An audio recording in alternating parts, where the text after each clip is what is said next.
is, wow, this is a lot of explanation, is like the actual name of the partner of the actual woman that the female peregrine's named after, but they were both women.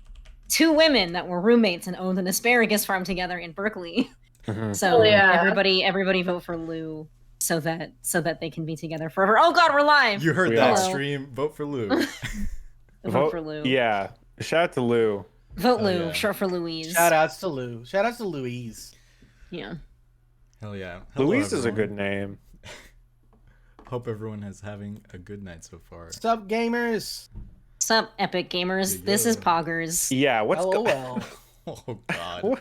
What's going on, gamers? It's your boy here. Time to do another epic let's play of Among Us. Who is the imposter? I don't know what this character is. What would you guys do if I showed up one day as a VTuber instead of myself? What if I was just like I would accept I'm not gonna lie. I've thought about doing that. So, listen, you and me, same day. We're becoming VTubers. Congratulations. Chris has a VTuber. I have a PNG tuber, as they call it. I'm so sorry. Yeah, how dare you? I am not with it, as you can tell by the way I just. I don't know why we came up with different names for it either.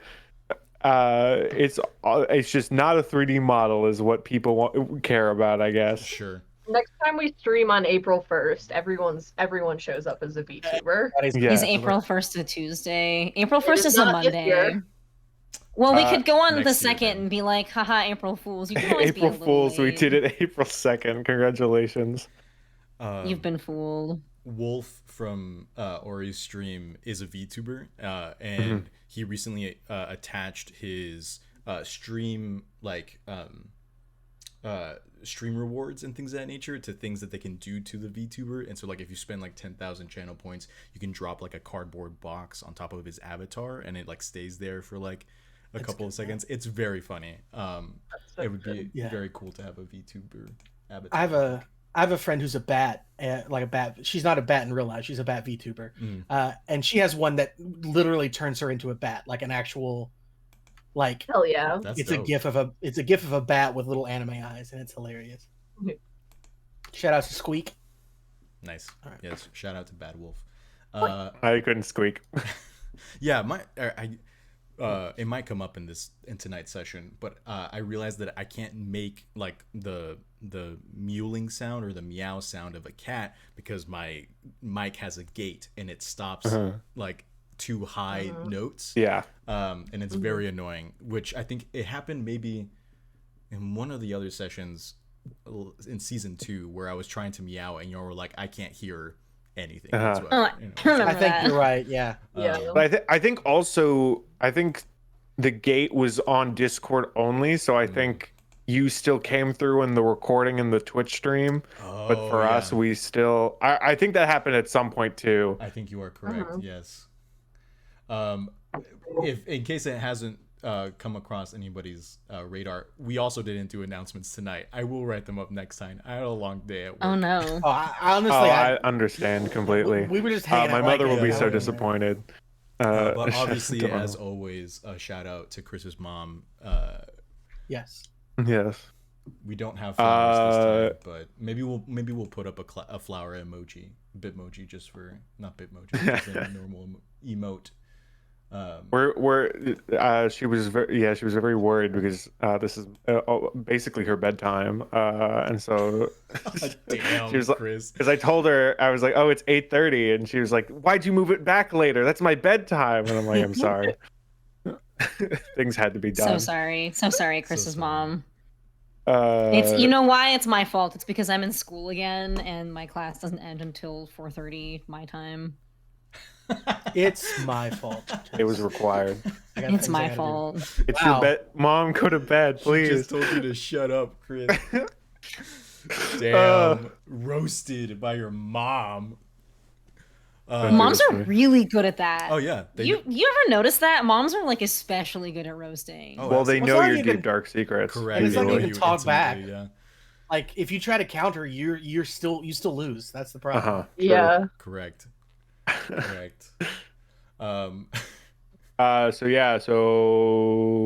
Subscribe to Twitch Prime. Shout out. Correct. Sorry, this is completely a tangent. It's just we're not doing announcements. I didn't think we're prudent on time, Well, but sure. sorry. We can do No. a tangent. We will do something akin to announcements afterwards. Okay, cool. Well, one, subscribe to Twitch Prime. You get, if you have an Amazon, if you're already paying for Amazon Prime, you can connect it to your Twitch account because Amazon owns also Twitch.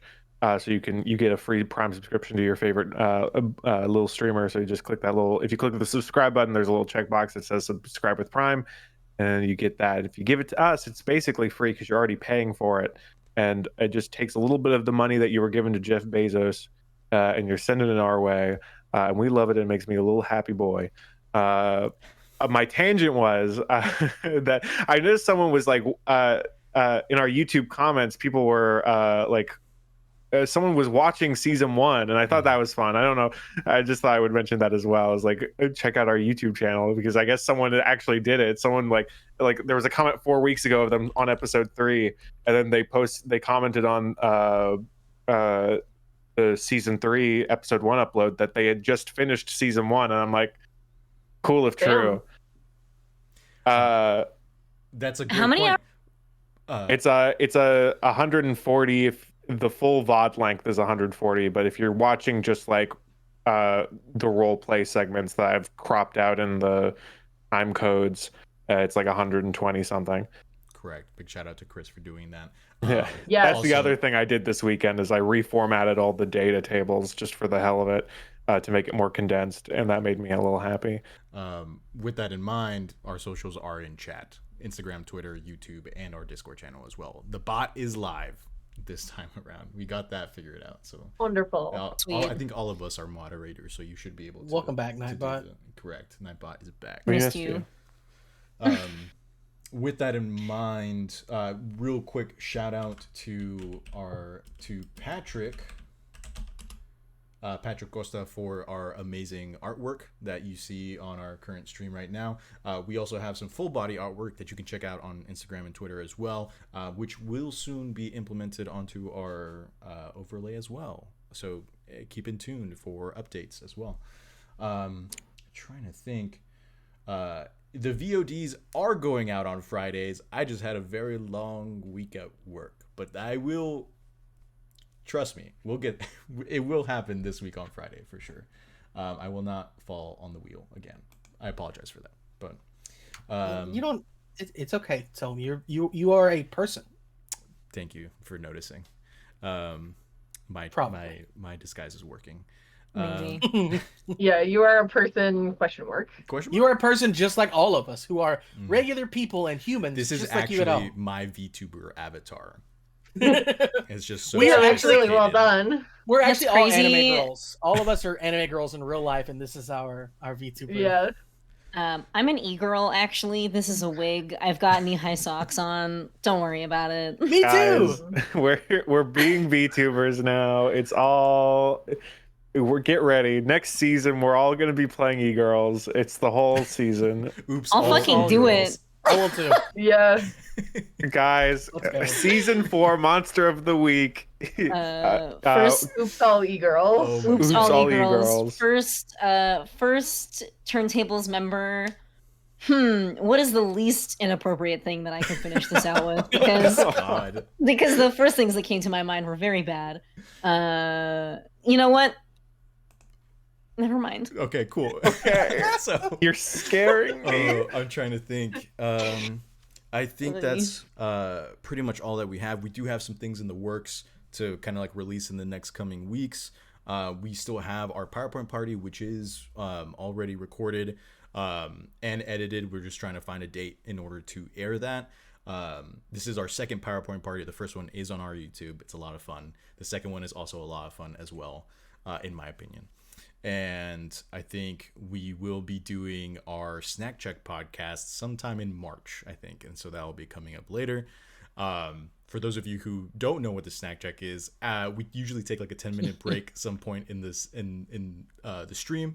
And we come back with snacks and we talk about those snacks. And sometimes they're very, very like connoisseur, the menu-esque conversations, and other times Yeah, we the talk- menu. correct, and then other times The menu. the other times we decide to put cucumbers inside of Oreo wafers. I was one time, and it was bad.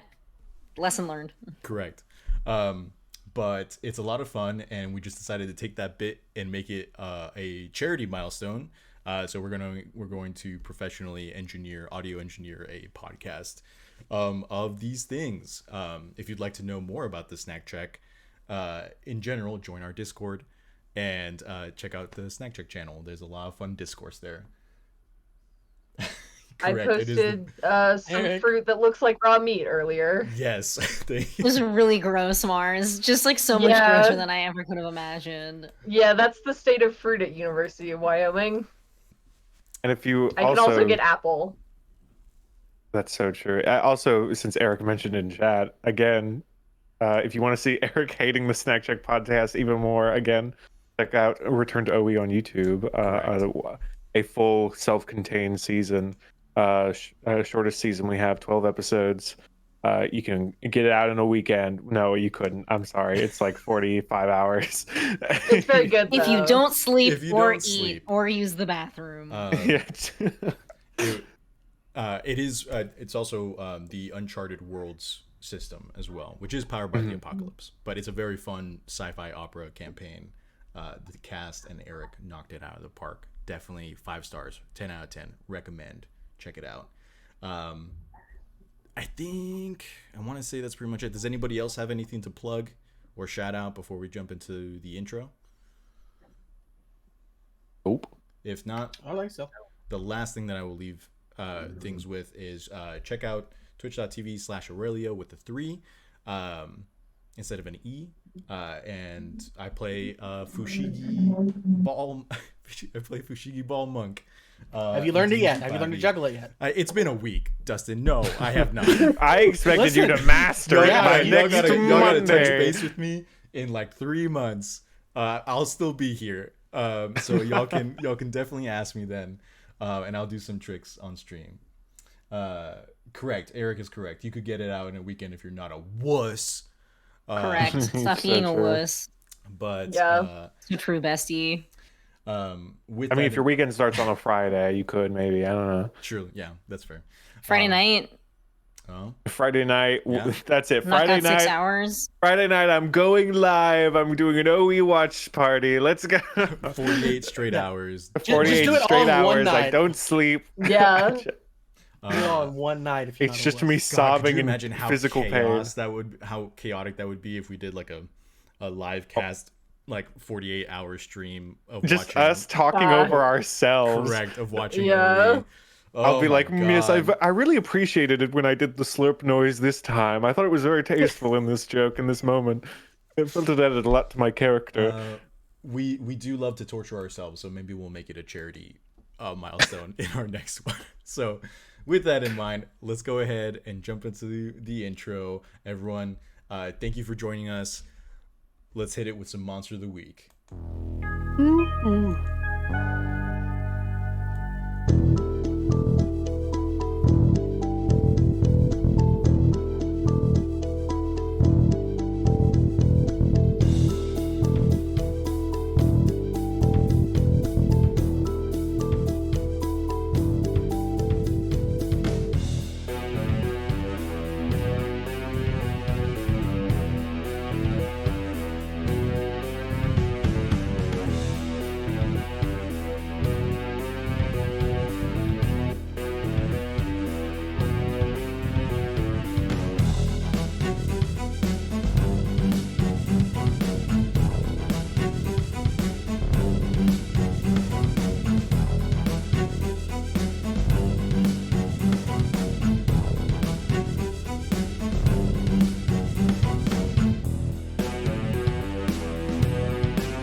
Charlie that Day, Vin- please answer my calls. That then directs Please you to the answer my website, calls, which the Charlie website Day. is great too. Charlie Day, please answer my calls. Hey, Sweet one thing Christmas. that's really cool that I want to say is that the lady in the video or whatever, her voice actress is the voice actress of the original Peach in the old cartoons, Mhm. which to me is just masterpiece. Just Oh, I have it's seen great. that.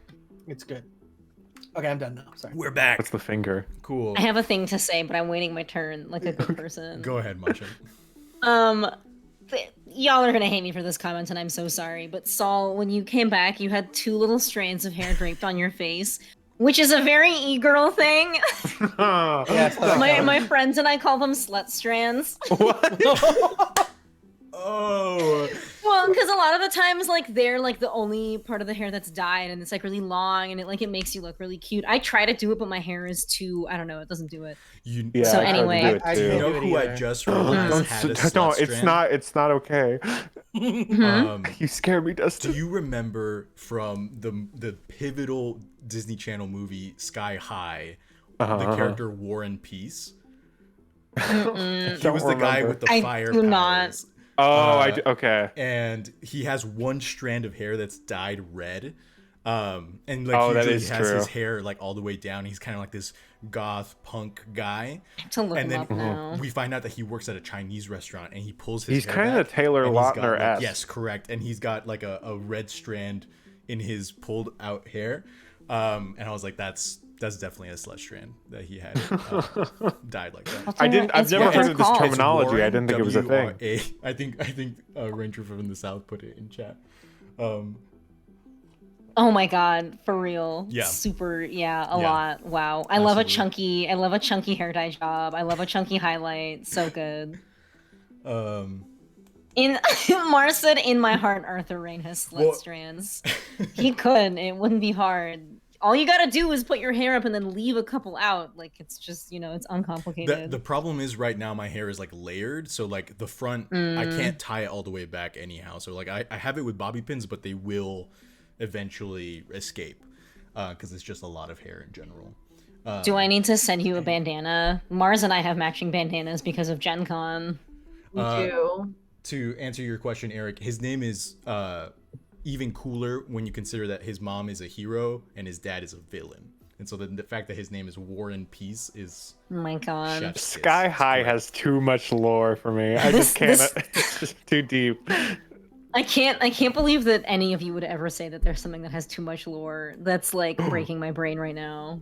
Y'all are lore gremlins. You love that. It's true. Correct. I Speaking love lore. of lore, let's do a very quick recap of the last session, which in and of itself was an introductory session where we were reuniting the hunters after about, I believe we agreed it was like maybe like 6 months of like time apart from the end of season 2.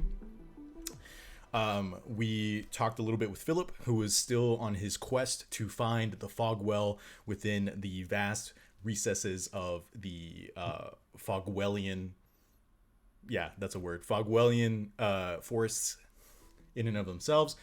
He met up with Kernunos, who is a minor woodland god who protects the space and basically tells Philip, if the humans fuck around, they're gonna find out. So that's what he told him there, verbatim, probably.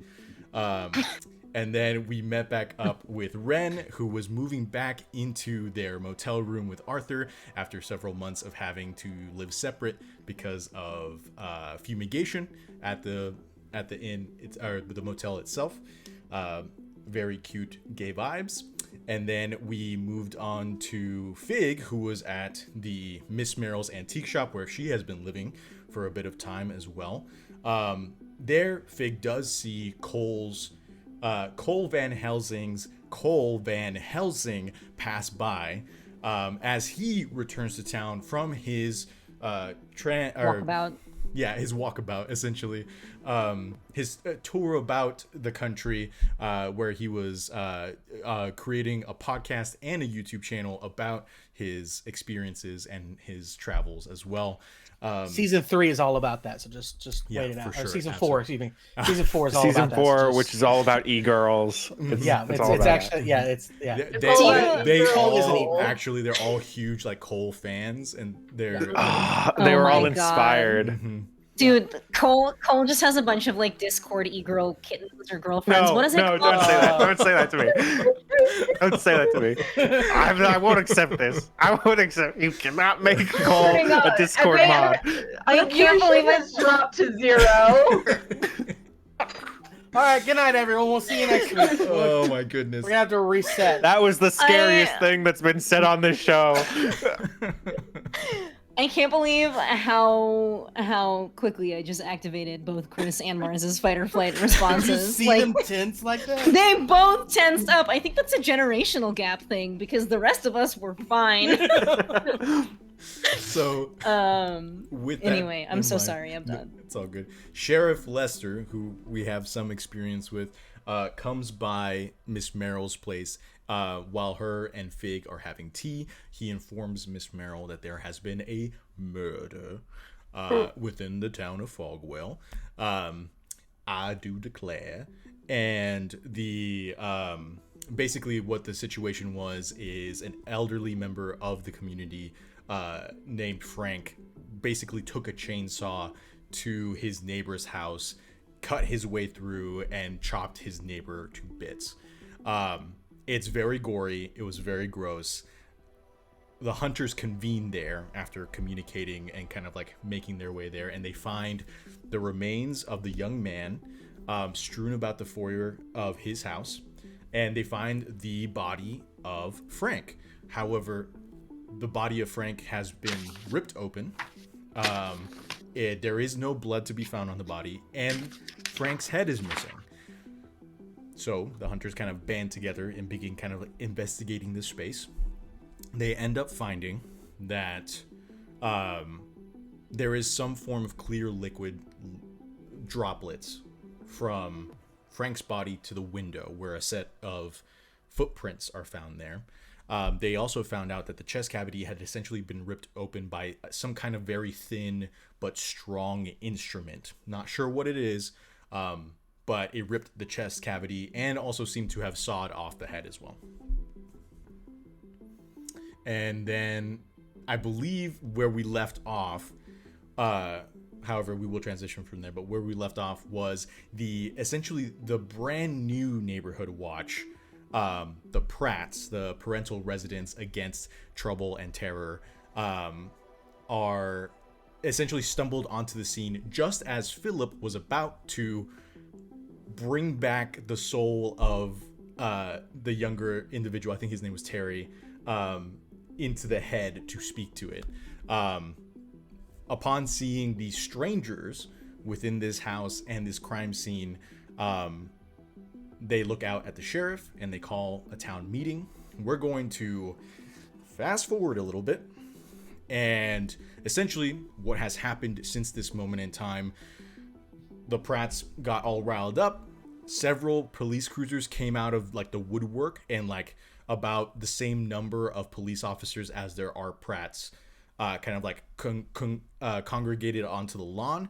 They dispersed the scene. Sheriff Lester is speaking to Officer Nancy, who was in her tracksuit acting as a lookout, and he comes up to y'all and essentially bids y'all to come to Miss Merrill's for essentially the hour before the town meeting, as things kind of get set up within the Fogwell High School gymnasium. So with that in mind, we are going to open the role play as the four of you are now sitting within Miss Merrill's shop, the antique shop. She's sitting behind the glass counter. She's not having tea or anything. She just is clutching her walking stick and looking very kind of like very stern, essentially.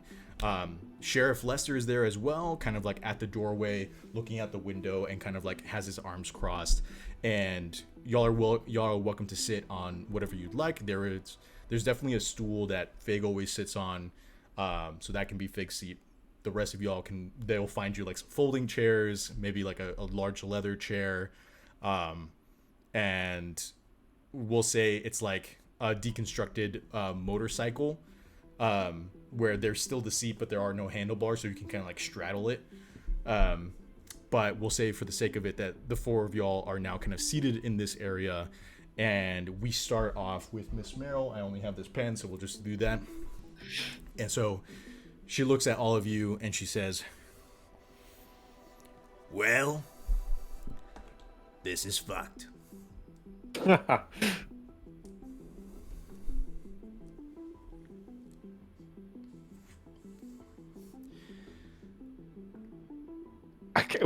So we're all just sitting here staring at her. Correct. And she I says, guess so.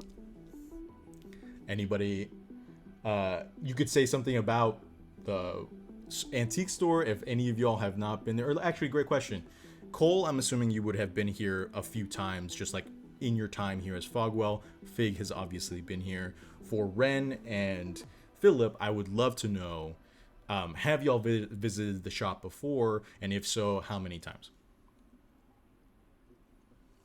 I think Ren has visited a couple times, looking for various, like, I think when they first moved to Fogwell, they were sort of like, let's get a lay of the land. Let's go to a bunch of different places, and one of the places was Miss Merrill's shop. So it's not like a frequent thing that he does, but he is somewhat familiar.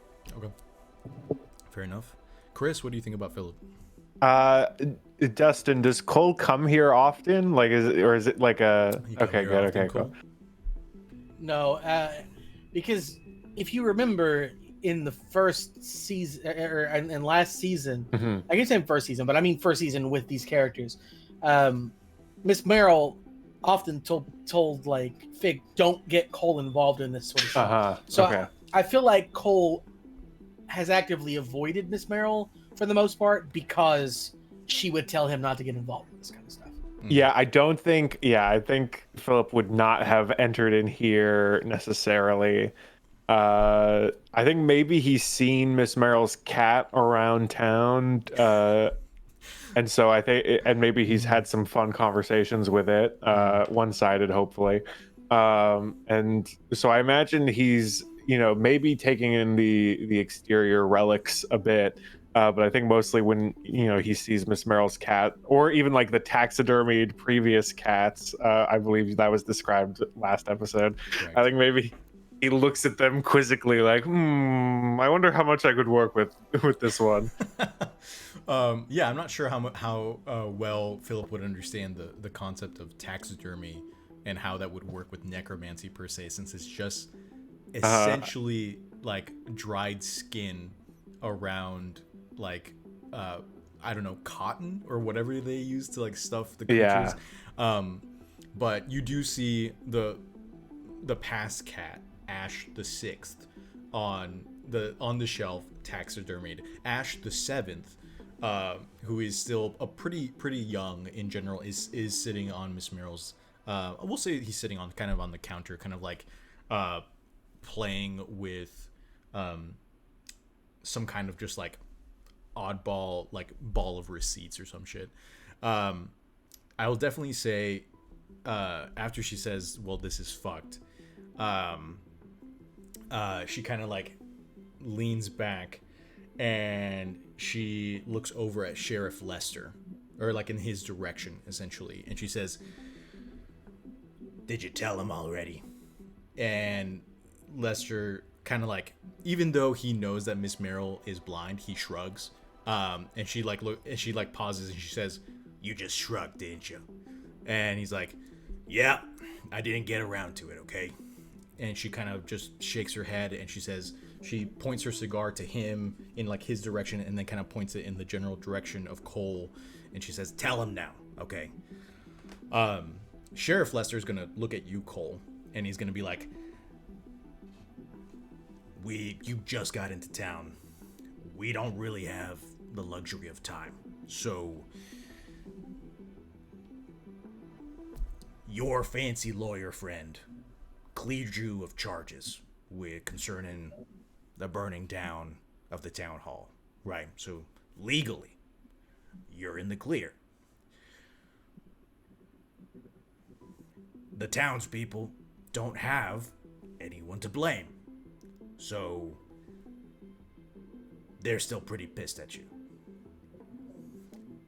You've been out of town, now you're back in town.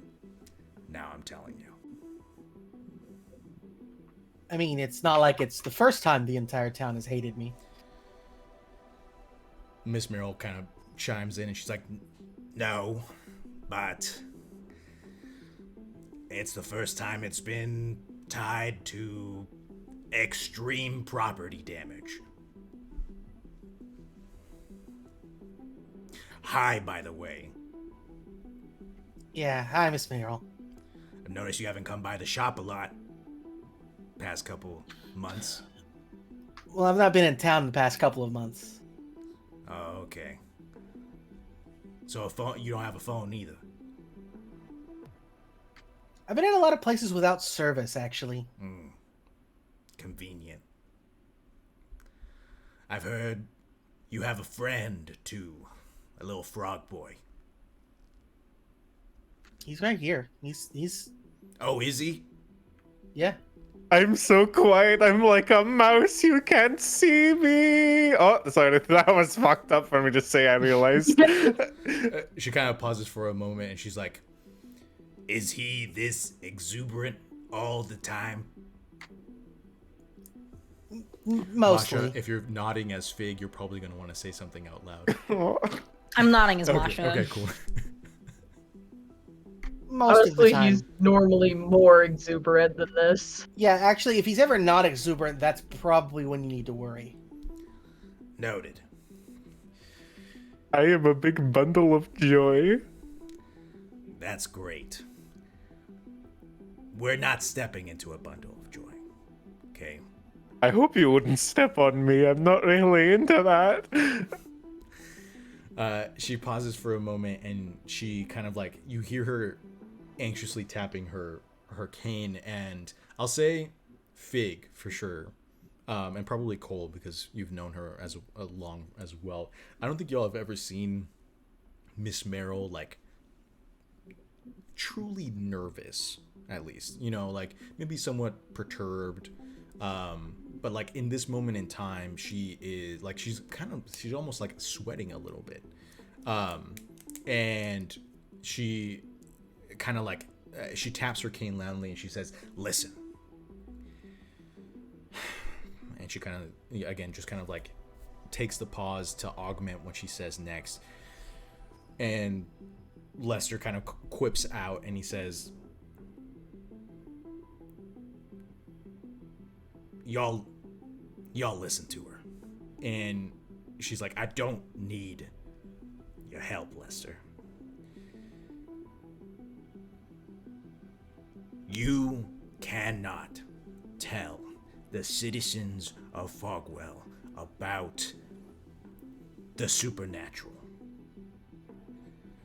Now, this is big, just in the sense that, like, Miss Merrill has always kind of skirted around the topic, even while Fig was living there. She is saying it outright right now to all of you to not say anything about the supernatural.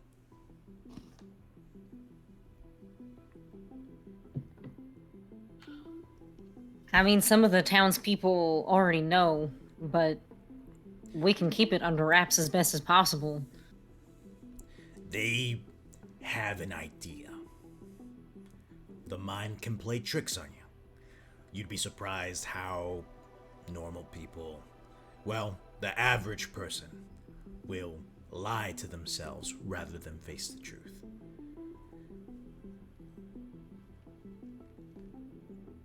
They're gonna ask you questions in there.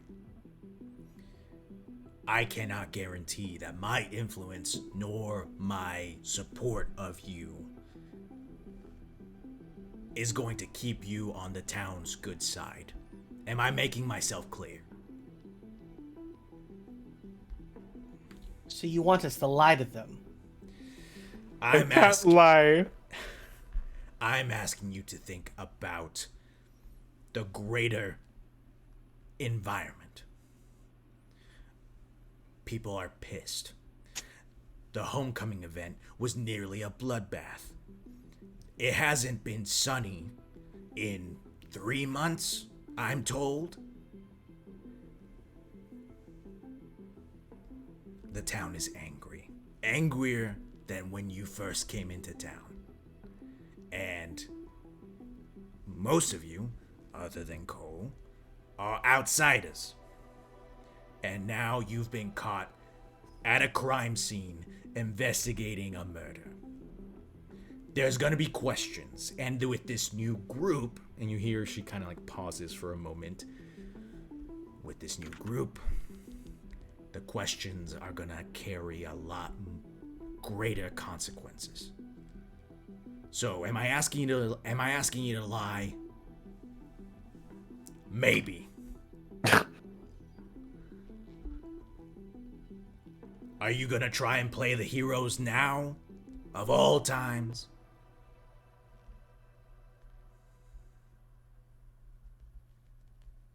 I mean, maybe. I don't know. I mean, I don't really You do look- good with like aggressive situations. Kind of stress me out a little bit. We've not even done anything. I just got back into town. And Cole. And she kind of raises her cigar and she says, Cole, you know this town. You know how they're like fucking elephants, okay? And I'm like this too. We have long memories, okay? Now, they know you. They know your reputation, okay?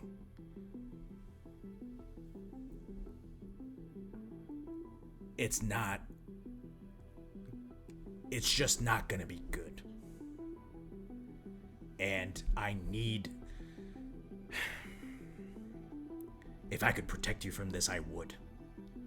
But it's not really up to me anymore. So, what do you want us to say? Just... Because I wasn't the one that people saw driving around in a van, but I don't know why, because supernatural isn't real. I wasn't the one who attacked the teenager in the back of the van, even though he clearly heard my voice and saw my face. Should I tell them I have an evil twin? I don't understand what I'm supposed to say if I'm not supposed to say there was a doppelganger with my face. Deflect. Move on. Whatever you can. If they learn about the supernatural now, they're going to see enemies everywhere. Do you understand? And we've already seen an uptick in violence in this town. You're right. If everybody's just been, I don't know, agitated. You're right, though. If we tell them something that they don't believe, either they're going to scream about it being a lie and lynch me on the spot, or they're going to turn on each other. And she kind of like she does kind of like nod and hold up her hands, and she says, we are gonna have a good chunk of the police force there. There will be no lynching. We're gonna try and keep the peace as best as possible.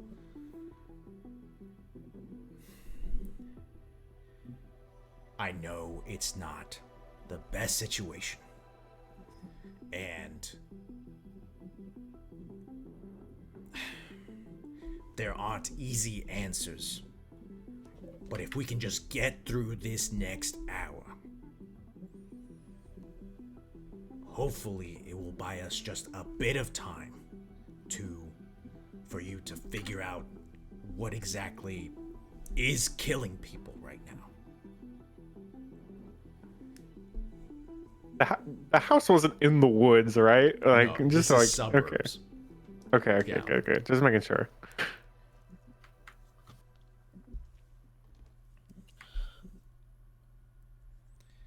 I'll Any do my best. questions? Yeah. Hey. Sorry, do you have something, Ren? Got any advice for how to deal with these people? You've lived here, you know, your whole life, or you know, at least enough to gain the town's trust, and I have not. Do your best to just convince them that you have. I mean, you're not really convincing them, you're telling the truth when you say you have the town's best interest in mind. Right? They just can't know exactly what you're protecting them from or what's out there. There is a balance here, and it's being threatened. We have to do what we can to make sure it stays balanced. And, you know, as a servant of Ma'at and order, like, you can understand that for sure. There is, like, you all can just kind of, like, tell there is a weight behind her words as she tells you about maintaining this balance.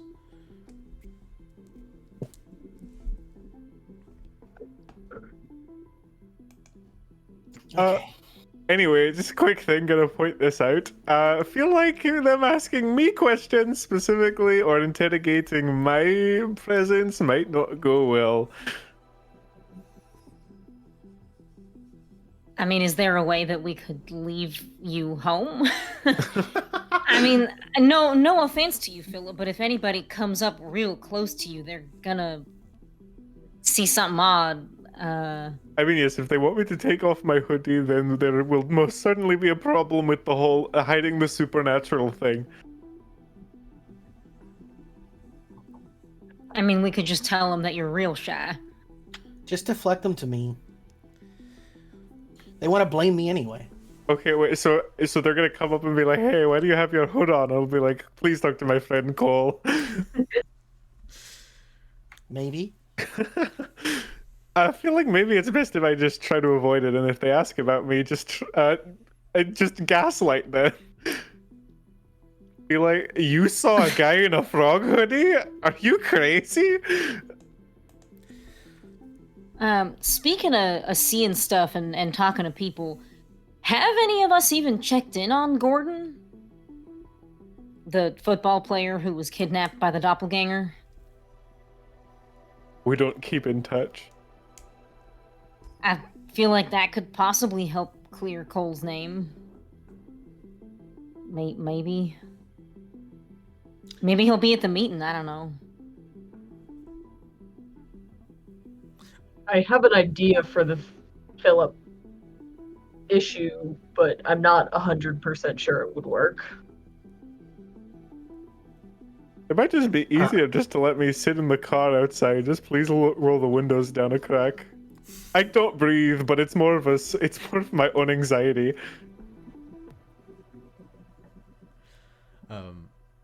I think Miss Merrill will kind of speak up and say, Usually, for town meetings, families usually bring their kids too, but they leave them outside to play games. Since this is at the gymnasium and it's right next to the elementary school, more than likely the kids will be on the playground. Philip could stay at the playground. I know such fun games. No. No, do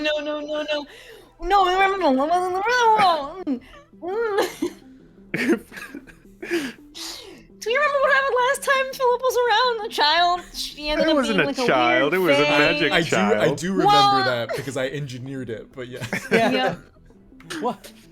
No. Your cat isn't dead. Look, bring him here. Let me see.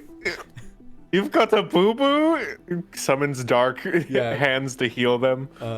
oh, God forbid one of these children like falls off the play place and like breaks something. Well, Yes, Yeah. exactly. Because Philip healing them is painful. um, Well, sounds like a plan to me. Let's go, gang. I will He say, picks up one of the taxidermy cats. one thing that we all kind of like agreed on for season 3 in general is that because of the extended amount of time that the hunters have been in Fogwell, you have a better understanding of kind of like the layout of the town and like the surrounding forest to a certain extent. You do know that like essentially like the gymnasium and the elementary school playground are close. There is like an offshoot of the nearby forest nearby. It's like a place where like the teenagers go to like smoke and like drink and like kick out the cans and stuff like that, but it's not like deep enough to where you normally would have to worry about the forest. Like the trees are sparse enough. Yes, correct. Thank you, Dustin. The trees are sparse enough that you can still kind of see this high school. You can still kind of see the elementary school, all that kind of stuff. But at night, tree cover, all that kind of stuff. So there is like, if Philip chose to do so, you could explore rather than hang out with the children, if you didn't want to. So, I guess. However, okay, so we're just gonna kind of like, Miss Merrill's just gonna give kind of like one last, I will be there. You're gonna sit right next to me. And I'm gonna try my best. I've been in this town a long time. I like to think I've built up enough goodwill to let them trust me. But people are scared, people are angry, and there's only so much that I'll be able to do. When you do speak, when it is your time, just consider your words, is all I ask. I can't control what you're gonna say. I can't tell you what to do. You're, I think, all grown adults. Just bear in mind. Just bear it in mind. Does anybody have any last words to say before we transition to the high school?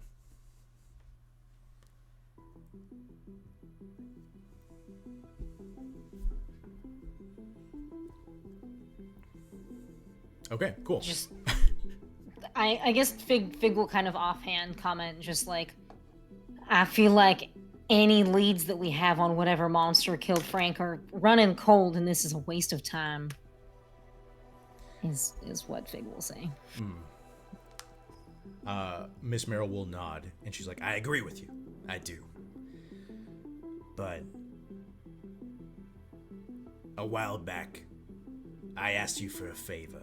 I asked you for a favor because you were an outsider to Fogwell.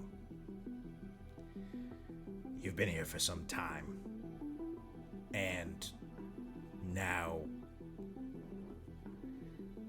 you're just stuck in between. Your strength then was that you were an outsider.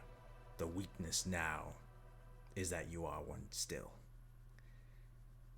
We need to decide. You all need to decide if you're gonna owe these people anything, or if saving lives just for the sake of saving lives is more important. Because to them, the heroes that failed them are monsters.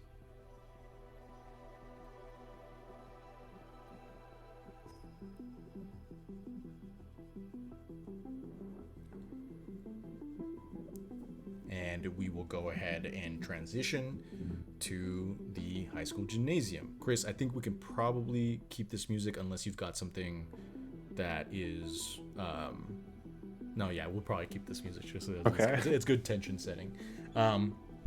Okay, so To set the scene outside of the museum, or outside of the museum, excuse me, outside the gymnasium and within, as you all kind of pull up, whether you're in Cole's van, you're riding with Sheriff Lester. Sheriff Lester is giving Miss Merrill a ride. You see that outside of the gymnasium, about like 50 feet away from it, past a small grove of trees that leads deeper into the forest, there's a playground. We got monkey bars, a jungle gym, slides, all this kind of stuff, all within a I would say it's probably like maybe 25 feet by 25 feet. Like I don't think they're doing sand anymore. I think it's the mulch, I guess. It's like mushy stuff. Yeah. It's like the wood shavings or whatever. It's like right? I think they've even moved past that. It's Really? like now like this mushy, like So spongy material. It's this mushy, spongy material, there are like about 15 kids of varying ages between like 11 and 5 years old kind of playing. There are some older kids, some older teenagers. Some of them are holding younger children like babies and things of that nature. And then you do see that a good chunk of the student population is like either kind of like around this playground, or they're kind of like, you see some football players tossing football around. There's like just kind of like groups of teenagers kind of off to the side of the playground between leading up to the school, just kind of like congregated. So it's very much kind of like a very much just kind of like a what's the Lord of the Flies kind of like all children situation happening outside the gymnasium. So we'll talk about what Phillips decides to do, but to describe the gymnasium within, the bleachers have kind of like some of them have been pulled out, but not all the way. More so, there are a lot more kind of like lawn chairs and things of that nature, and just kind of like backup chairs that the school had that they've kind of folded out. Nearly the entire space is full. I think altogether there are about maybe like 70 to 80 people within the space of the lawn chairs themselves, and then an extra like maybe like 50 interspersed across the bleachers. Now this is kind of like, some of them are couples, some of them have come in groups, things of that nature. There are like solo individuals as well, but when you enter, there is also a stage that they're all kind of like facing, and there's a kind of like a small this on the stage. There's a long table. There's about five seats in a row, and then kind of like a cluster of seats by the edge, which will be your seats. You do see that there is Officer Nancy, both Officer Brian with an I, Officer Brian with a Y are there. Those are the three officers that you know well. The rest of them are newer officers that have either been pulled from Whitebridge or have been hired in the time that between the town hall burning down and now. And they're all just kind of like, some of them are grabbing food and drinks from the very hastily put together snack bar that has veggie trays, like those plastic jugs with water, and like very small cups so that everyone can get some water and things of that nature. And some of them are eating, others are just kind of like staring around.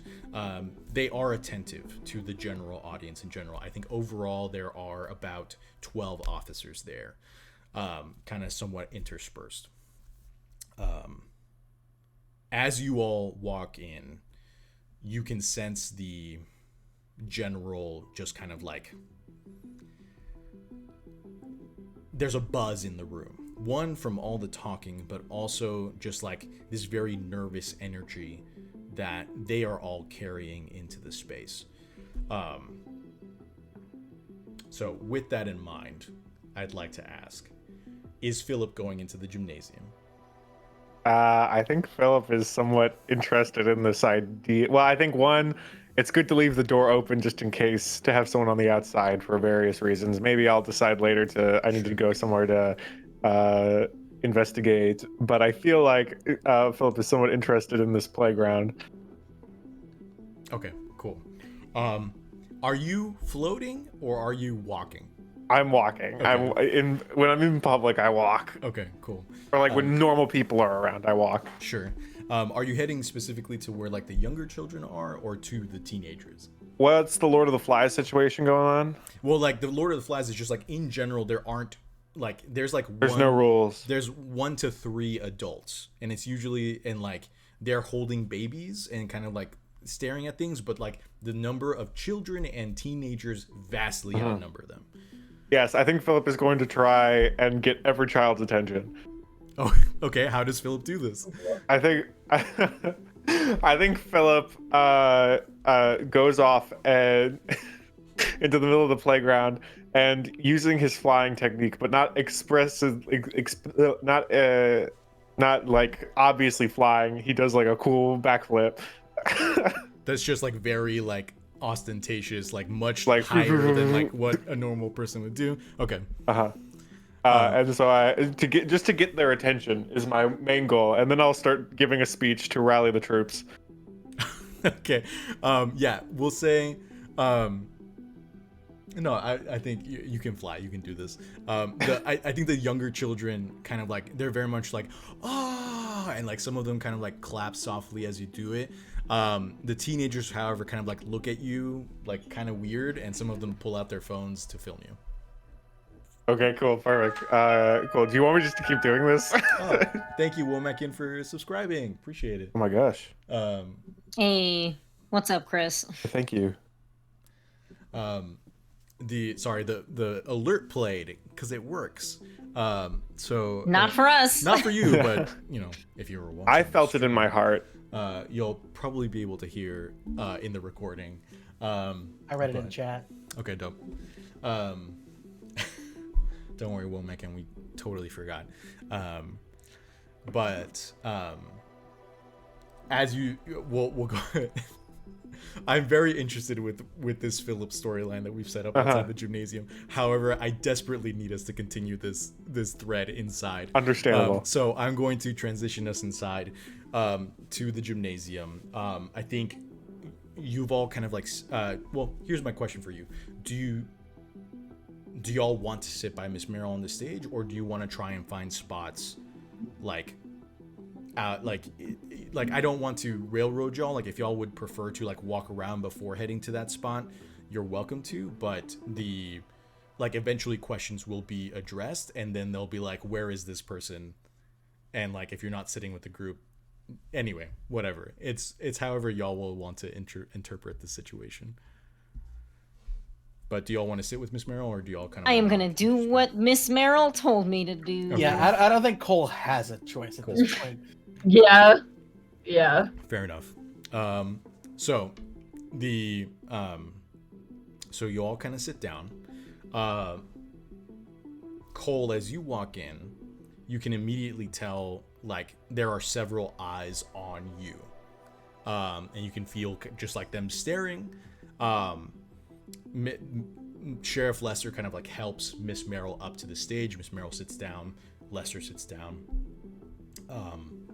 One of the there is kind of like a young person in their 30s sitting on the other end with the laptop in front of them, getting a Word document ready.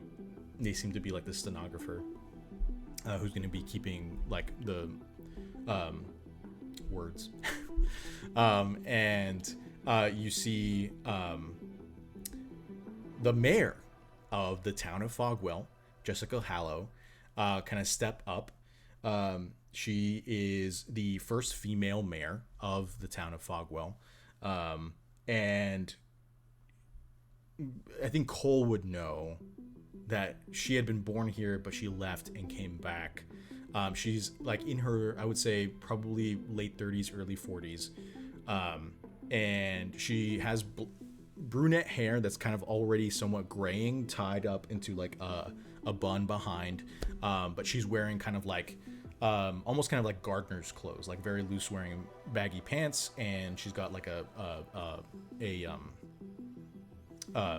shacket of flannel like over a t-shirt.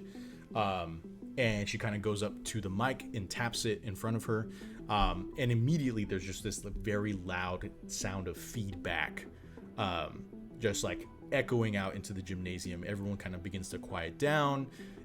It becomes very annoying for a moment before she starts speaking. She says, okay, thank you all for joining us for this last minute town hall meeting on the night of February 14th of 2023. Meeting time began at, let's say 5:03 p.m. Pacific time, because we're on the town hall minutes are being kept by Jenny Holland, and Jenny kind of like types it in.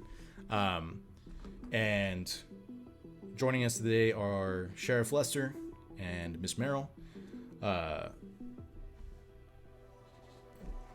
We are here to sort through some grievances.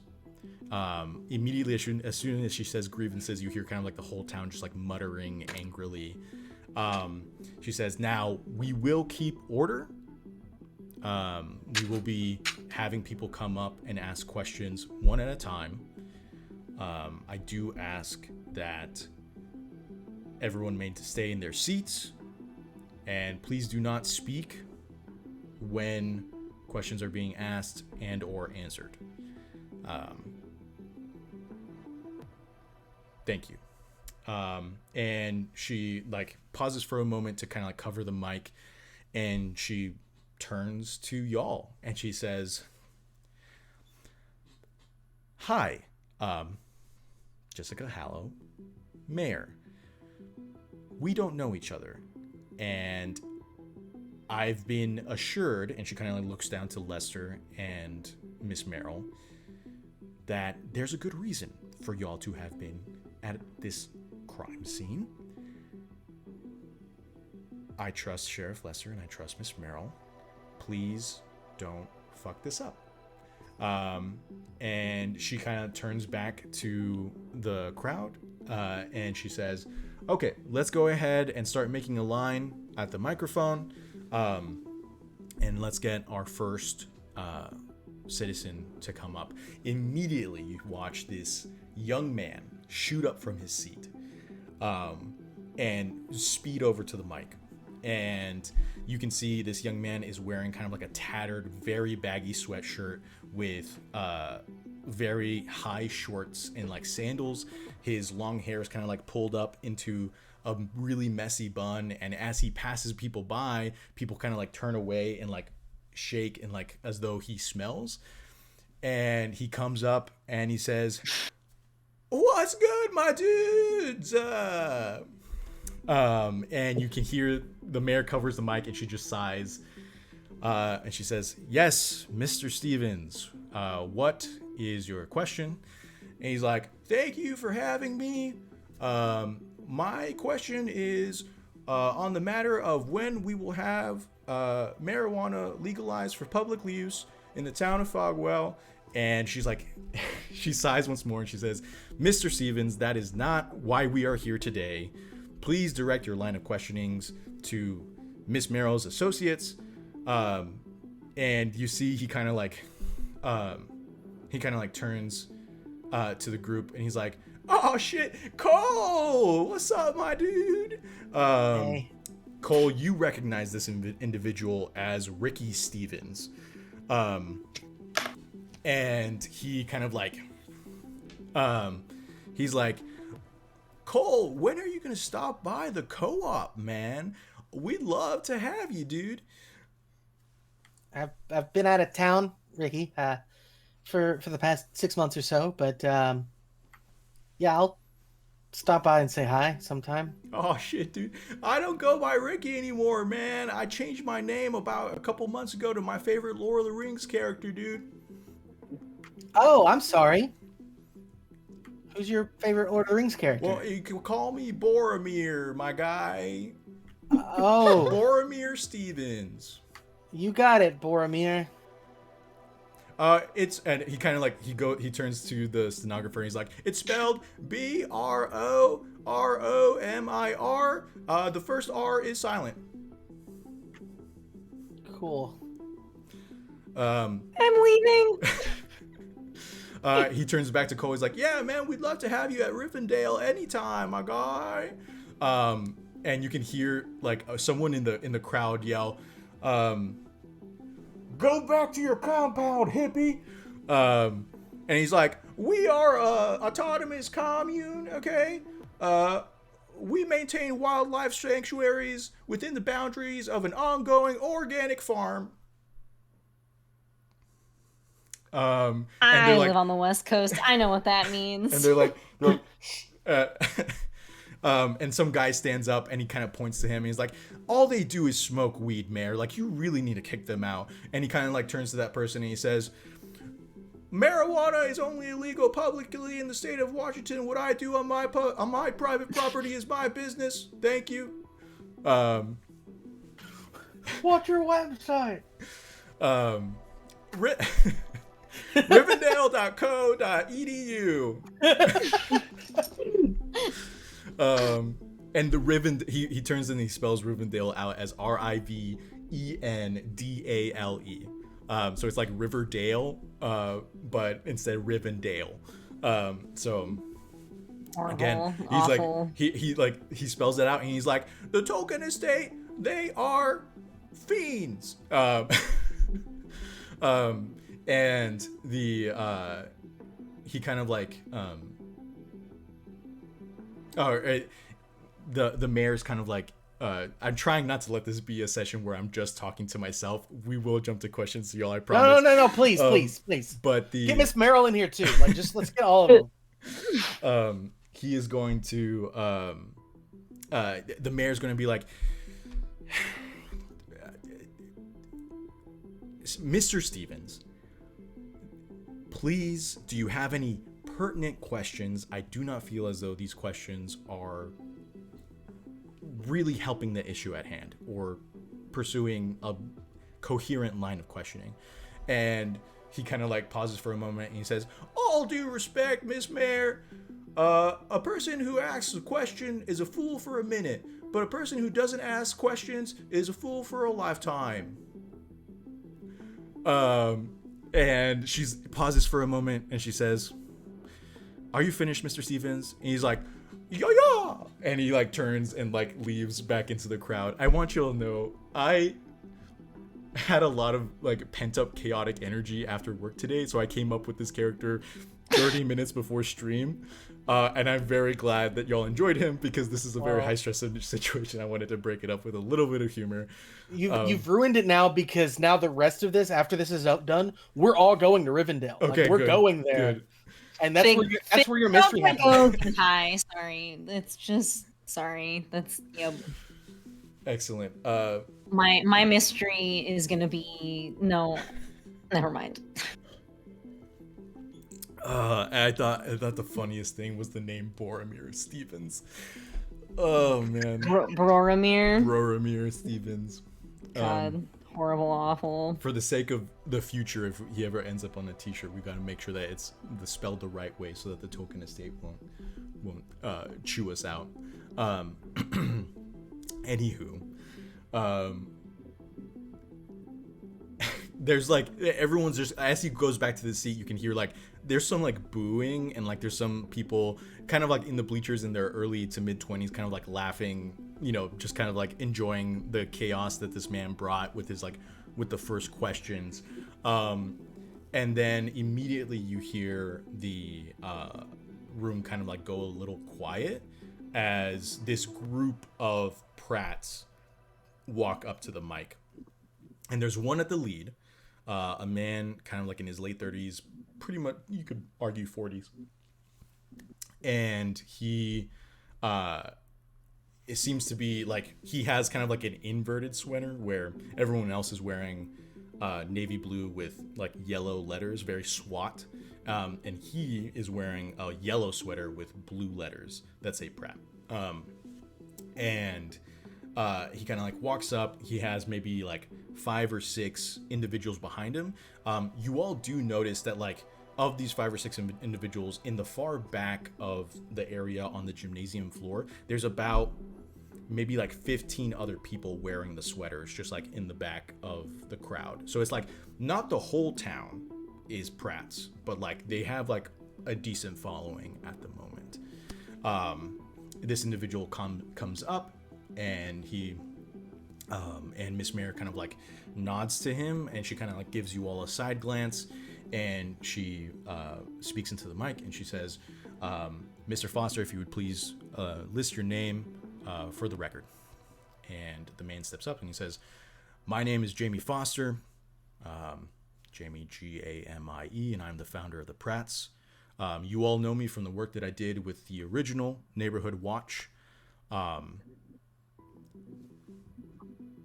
here to speak on the gross negligence and just lack of action from the current mayoral administration on all the problems that Fogwell has had for a little over a year now, and would like to understand why the current administration has allowed for bodies to be found on the beach, for children to go missing, for people to go missing from hospitals, to allow chaos in our schools, and the burning of our town hall to go unchecked. And now we find out that these individuals, and he gestures to the three of you, have been allowed to enter into the gruesome crime scene of a Fogwell citizen by the grace of our own sheriff, when they themselves are not law enforcement. He kind of like turns to the crowd and kind of like raises his hands, and he's like, there are many more grievances that we could speak on, but they all seem to come back to these individuals. And I see that some of them aren't here with us tonight. Why would that be? And he kind of like pauses, and the keyboard is clacking away, and Mayor Hallow kind of just like pauses, and she says, Mr. Foster, do you have a question for the associates up on the stage? And he kind of like pauses for a moment and says, what are you doing in the town of Fogwell?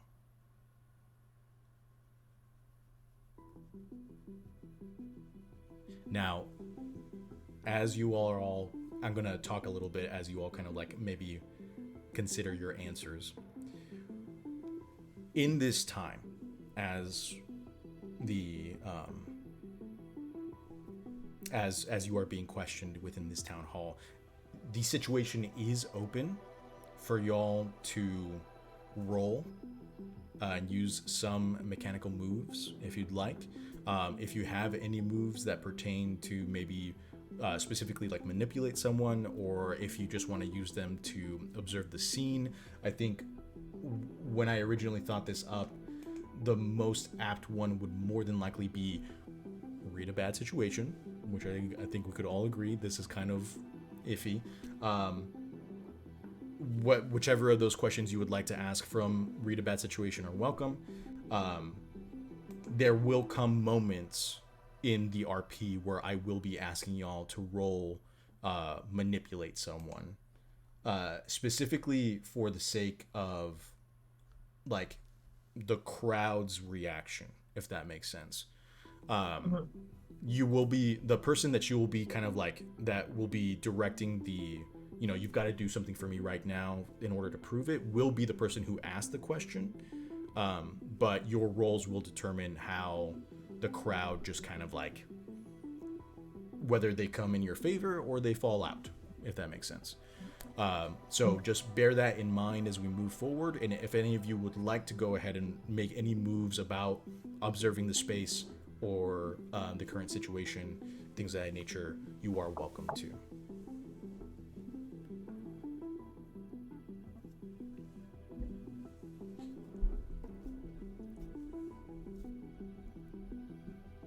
don't all jump at once. Yeah.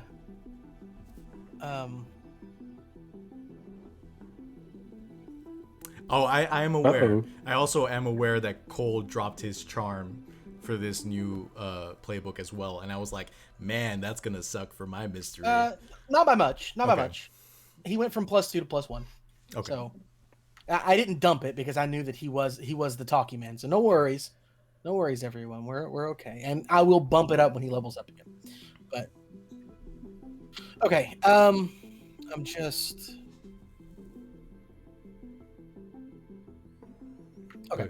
But yeah, if y'all want to talk like out of character and decide who's gonna speak first, and then like maybe the other two can start doing roles of like observation, that is also okay too.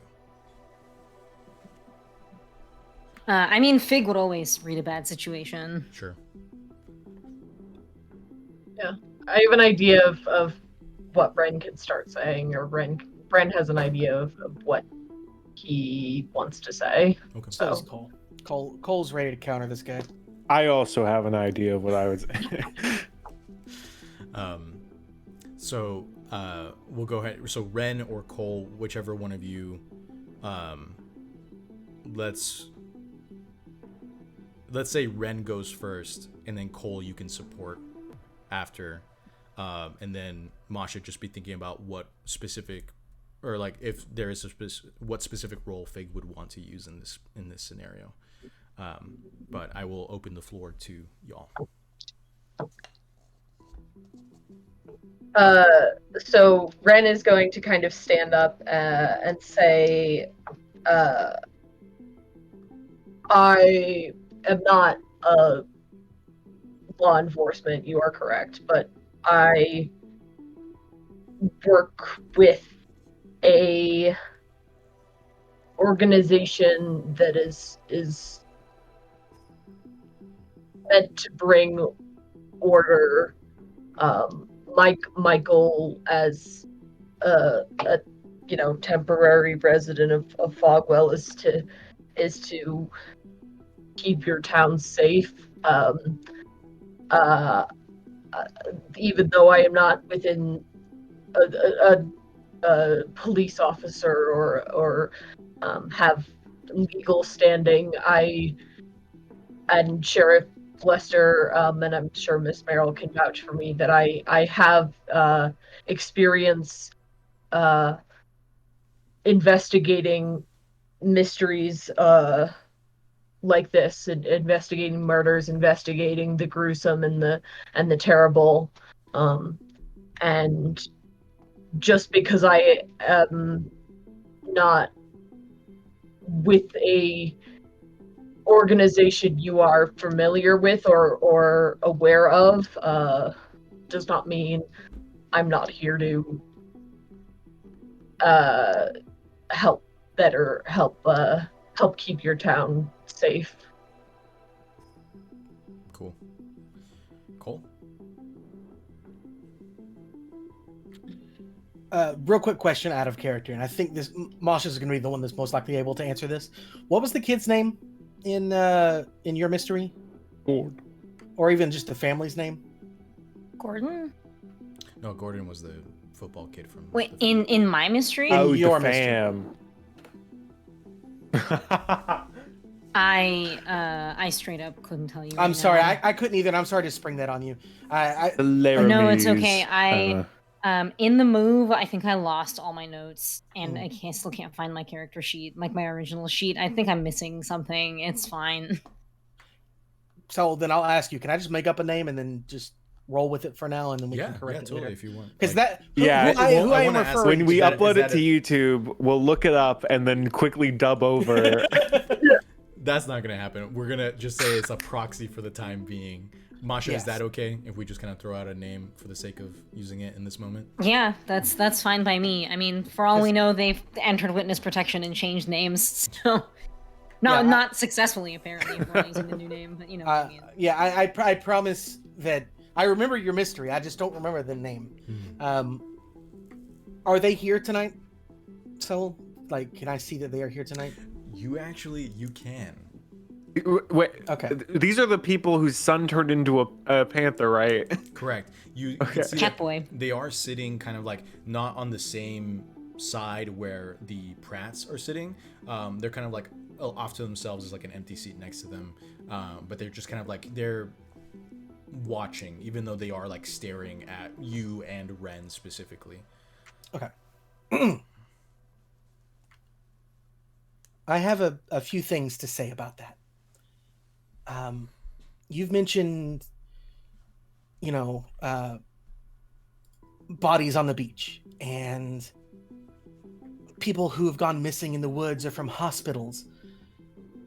And these are very serious things that have happened in our town and in our community. And you mentioned that some of my friends aren't here, and you're right. But there is at least one family here who is here because of something that we did to help, and that's what we're here for. The reason I'm in this town is because this is my home, and if I can do things to help people in my community be safe, whatever that may be, even if it means going out into the middle of the woods at night to search for a missing child that no one else seems to be caring for.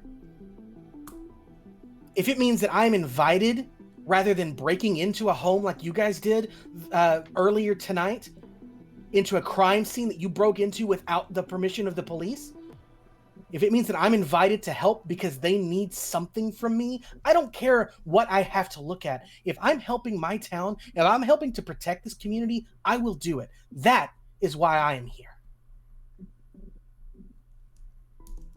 Very nice. Very nice. Masha, does Fig want to roll for anything? Yeah, I think so, but I have to stand up to get my dice because they're not with me right now. So Okay. if you want to give me like 10 seconds, I'll be right back. Correct. No, it's all good.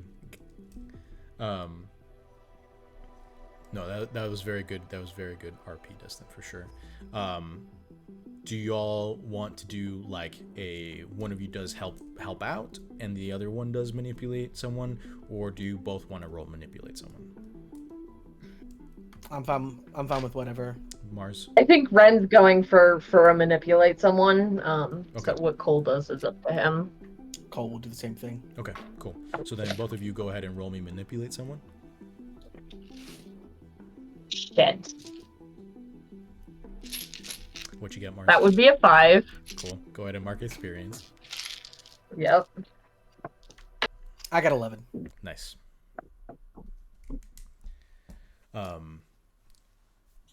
Masha, did you get your dice? I did. Okay, dope. Is there something that you would like to roll for as you are watching the crowd as your friends are speaking out? Yeah, I'd like to. I feel like this is a bad situation. Yeah. Would you agree? Oh, yeah. I'd like to read a bad situation, please. Hell yeah. Go ahead and roll plus sharp. I rolled a 7 plus my 3 sharp is a 10. Hell yeah. You get the whole three. Yes, and I definitely remember what the questions are. I got you. What's my best way in? What's my best way out? Very funny in this specific scenario. Yeah, The door! just- The door. Just the double leave. doors. Are there any dangers we haven't noticed? What's the biggest threat? What's most vulnerable to me? And what's the best way to protect the victims? I guess the victims being yourself. I know, for real. Yeah, I think that like Fig is very good at reading body language at this point, so I think that she's like looking around the whole room, especially from like where we're sitting compared to the rest of the audience. And she's trying to figure out if there are any dangers we haven't noticed yet. Okay, cool. Philip is outside with a bunch of children. I know. You see green these flashes of green magic in the windows. God, screaming begins. The screaming begins again. These parents are in here like talking smack and they left their kids outside. Was there an adult with the kids outside? There were a few adults, like one. Okay, I'm all ignoring right. those. It's Not just enough. that it's just, correct. There weren't enough Right. adults. So I'll say, Fig, as you're kind of like looking around, you can see that there are a lot of signs of just like general anxiety within the crowd. There are people wringing their hands. There are people with a lot of like restless legs, just kind of like bouncing them up and down. There is, like I mentioned earlier, there's a nervous energy that is just kind of like snowballing within this crowd, whether it's slowly or not, depending on stuff. You notice as soon as Jamie Foster starts speaking, that nervous energy starts to escalate. People are kind of like moving anxiously in their seats. They're bouncing their legs. They're, just kind of like adjusting things nervously, things of that nature. Some of them are on their phone tapping angrily. It's to the point to where like it starts kind of like almost like affecting you, like you kind of start feeling yourself fidgeting a little bit as this energy is just kind of like irradiating out.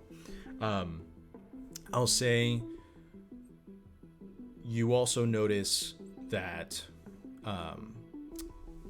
something about Jamie Foster in general is you can tell he has this kind of like there's this weird sensation about him in the sense that while he speaks, the people, the prats behind him are like avidly listening, and the people around him, rather than facing all of you, they're just kind of like staring. They've turned to like look at him, which isn't odd since he's the point of attention, but like it is one of those things where it's like they weren't doing that for Boromir. They were just kind of like sitting around, Well, Boromir reeked of weed, so correct. And then, but I'll say, dangers we haven't noticed.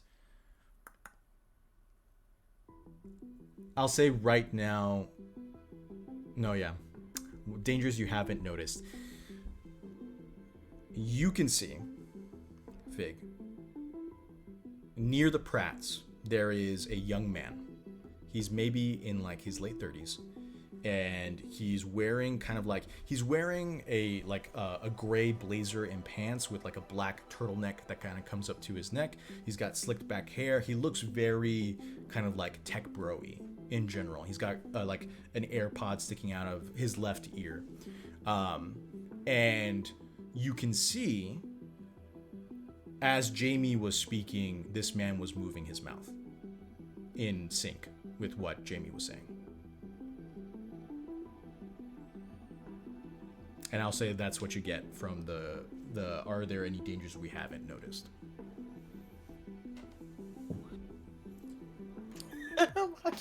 This could not be a magical thing. It could just be like a theater mom thing. Like he knows the script.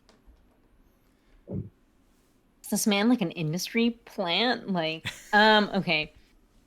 Now, I'll say it'd be very funny if he was like a Pinocchio puppet master. Like, let's say you digest that information. Yeah. Let's jump outside. Can I do one thing just while it's fresh? Yeah. Can I be sitting next to Cole? Yeah. Yeah. That's what. I'm gonna like lean over to Cole and ask if you've already said this, I'm sorry, but I'm gonna be like, is that Jamie Foster character like a known member of the town? I assume so, right? Yeah, great question. Asking the person who would know. Cole, you actually know like Jamie kind of well. He was when Miss Merrill lost her eyesight, Jamie was like her right-hand man. He was the one who was helping her kind of like through the town. He was helping her at the antique shop. You even knew him when you were in school in Miss Merrill's elementary school class because he was like a teacher's aide for that. He was getting like credit from high school at the time because I think he would have been he would have been like a teenager or maybe like a young adult around the time. So whether for college or high school, he would have been getting credit for like helping out in the classroom. So you would have even known him from back then. And he was always a really nice guy in general, very patient. And you could tell he had a very grandson, grandmother relationship with Miss Merrill. And so it's very, to you, it is mind-boggling that he would be kind of like at odds with her right now in this way. Oh, something you would also know as a member of this town. His father disappeared 25 years ago. Oh. My father disappeared 20 years ago. My father. Father. God, the Joker has ruined me. Sorry. No, it's okay. And I would follow up, ask Cole if he recognizes the tech bro looking guy.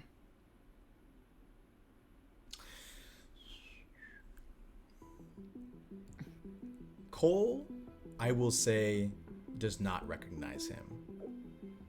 But there is another member in your group who maybe could. Yeah. That's with you right now. Oh, On that knowledge, I don't know nobody. I will go ahead and jump to Philip because I am itching to see what Yeah, Chris thank has you. in his stuff. Okay. Philip, these phones are on you.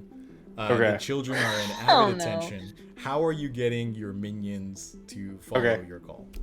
Philip, using his flying ability, looks as though he grabs some monkey bars and flips up, so he's standing on top to get higher ground. And he spreads out his arms to the youths of the world, and exclaims, "Soldiers, youthful blood.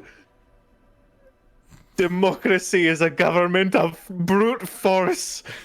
The whole point of civilization is to be civilized, but what goes on inside these gates, as we see, only the dead have seen the end of war, and only have I know these truths. They will burn us at the stakes for being different. That is what's going on inside. They're persecuting those they just cannot understand." So, gather, my children, gather your arms, fight not in the name of hate, but for the name of love, and we will show them all the power of deceitful we will show them the power of love over their deceitful, judgy ways, because honestly, they're just sort of, what is it to live in fear of your fellow neighbor? Join me where we can all trust and love each other. Do not fall down to your parents' wicked ways. They don't know what's good for you. Fuck your parents. Anyway. Okay. So You asked Saul. This no, is you on are absolutely right. You are absolutely right. I gave Chris a literal sandbox and told him to play in it. So Chris, go ahead and roll me manipulate someone, please. Okay, cool. Yeah. I don't have a good charm. Oh, I really don't have a good charm. Does anyone else have good charm? I mean, you're I don't not think there. anyone does. We fucked. Do I know literally that. none of us have charm? The whole I point do. of this game. I don't remember if Arthur has charm, to be honest. I think maybe he has a little bit, but I have decent charm, and it'll get better. But like, I got a 6. okay. Go ahead and mark experience. So as you finish your tirade, there's a pause, and immediately 2 or 3 small children start crying.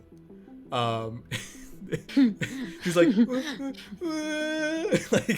like just like in a different order, they kind of start crying. And you hear like one of the 3 adults out there be like, "What is wrong with you?" And like, I'm sorry, I just get so caught up. at this point, like 2/3 of the teenagers have their like their phones out, filming you. Something tells me Philip is going to end up on what was it? ZD Talk, or Zeke Talk, or whatever it was that we decided was the big ZD alternative to TikTok. And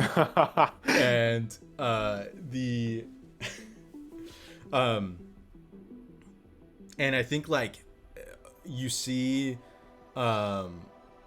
several of the footballers in their kind of like Letterman jackets are like, "Hey man, you're scaring the kids. Like get out of here." And like you And watch now they know how I feel. Anyway, these- sorry. you watch this crowd of like 15 jocks just kind of like begin walking your way to remove you from the playground. Hey, look. I just wanted to make best buddies. Um, I feel like I've gotten myself into quite a pickle here. I'm going to say that as they are kind of like approaching you, we are going to kind of like pause there. We will be taking our break soon, just for the audience to know. We're just going to jump back to the gymnasium and kind of set up kind of like just a little bit more. So, Mars, you rolled a 5. I did. Dustin, I you sure rolled an did. 11.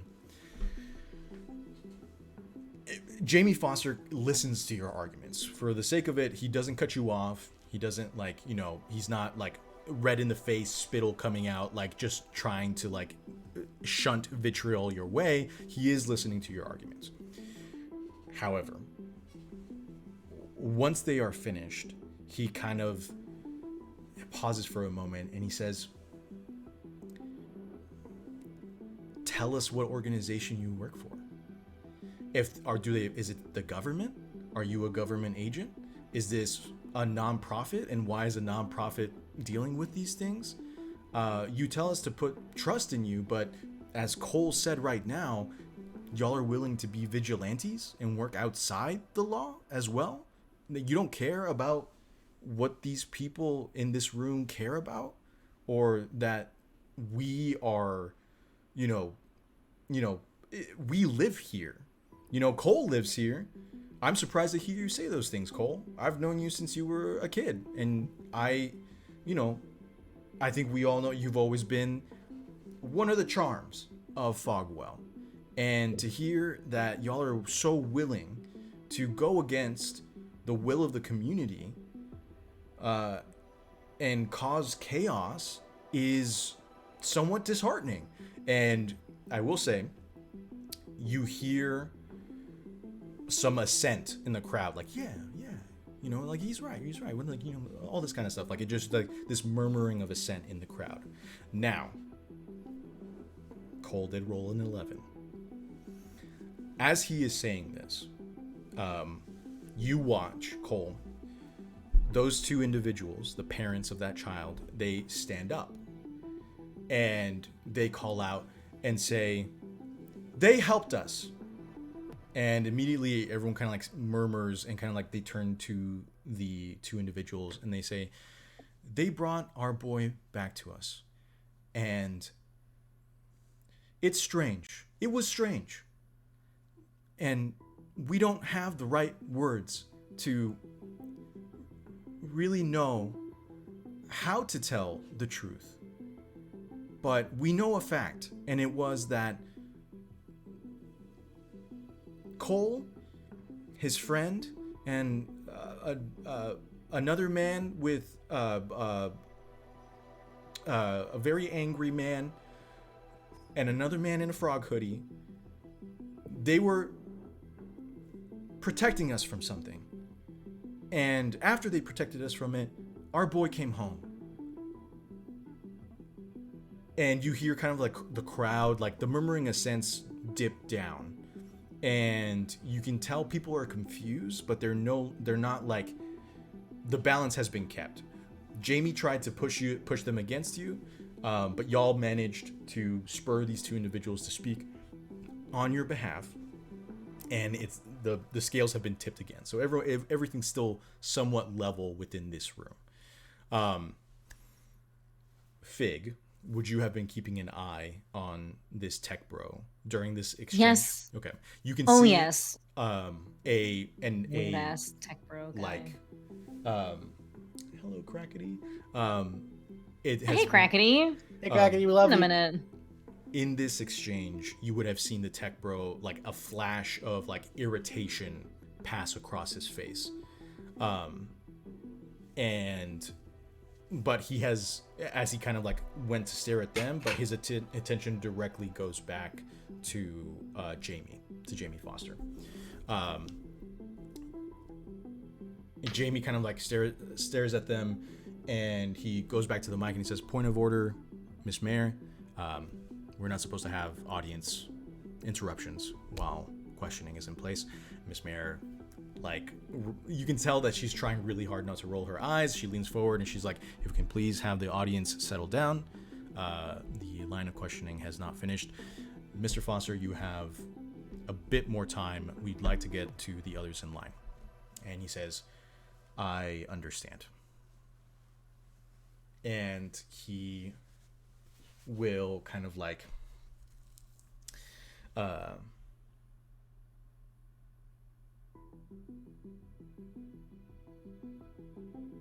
think he's going to kind of jump back into his kind of like he's gonna go back to preaching, and he's gonna say, "I am glad to hear that they have had a positive impact to one of the families in this community, but we cannot let that get in the way of the fact that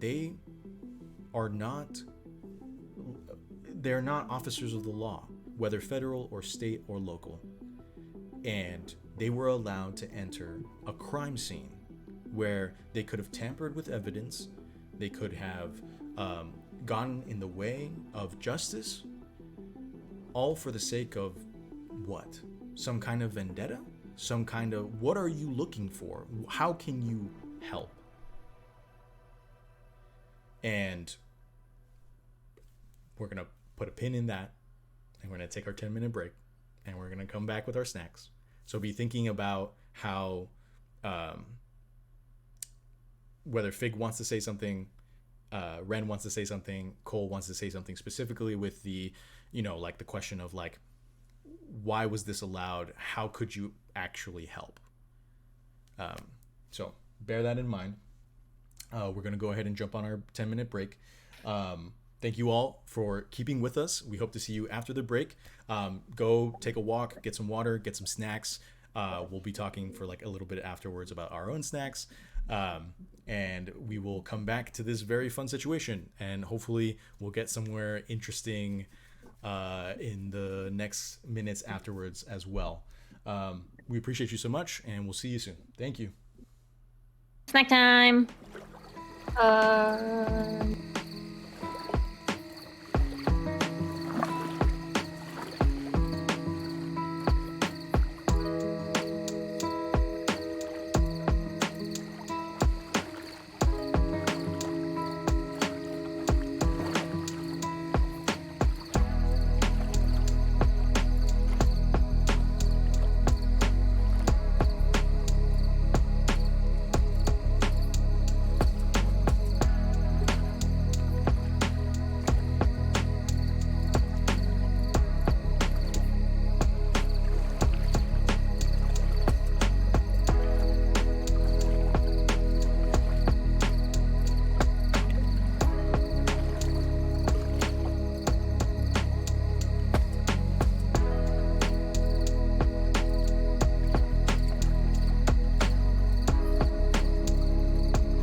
This might be a little too positive. See, I we were muted. I added this song, but I have no. We were muted, we so were we were muted. messed up and muted. Oh, That's we weren't even. Oh, gosh darn it! I Sorry. said such funny I thought things. I thought I had clicked on it, but I guess I hadn't clicked on OBS. Guys, imagine I said the funniest joke ever, and it was very funny, and we all loved it. Okay. Same. Okay, everyone laugh. 3, 2, 1. Well, now it feels a little Chris, you're patronizing. at such a riot. Oh, well, now I don't feel so good. Mr. Stark. So I'll go quickly for my snack check. Sydney went to one of the great Asian markets that's here in our city, and she got me these Pokemon wheat wafers with chocolate inside of them, and I opened it up without realizing how crumbly the wafers were, and so all these things just like poofed out. I took one bite out of it, very tasty, but I refused to take more because I'm afraid of the crumbs. But they did come in a nice little packaging that shows. I can take it. Cool.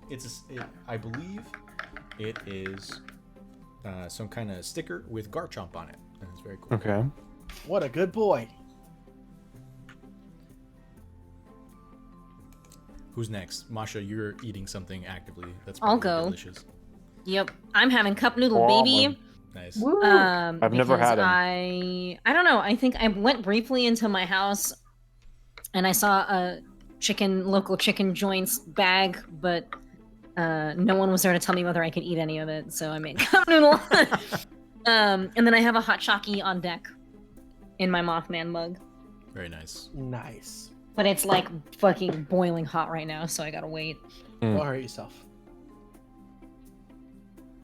I had a little tiny cup of vanilla ice cream that was good, and then I have some Arizona tea, Mm.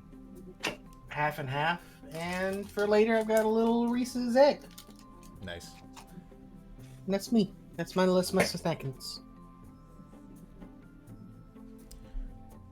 I have Adventure Zone themed tea. When are we gonna come out with our own flavored tea? Stop. As soon as one of us learns how to make tea, I guess. This one's called We have Philip's to- Creepy Goo. It tastes bad. No.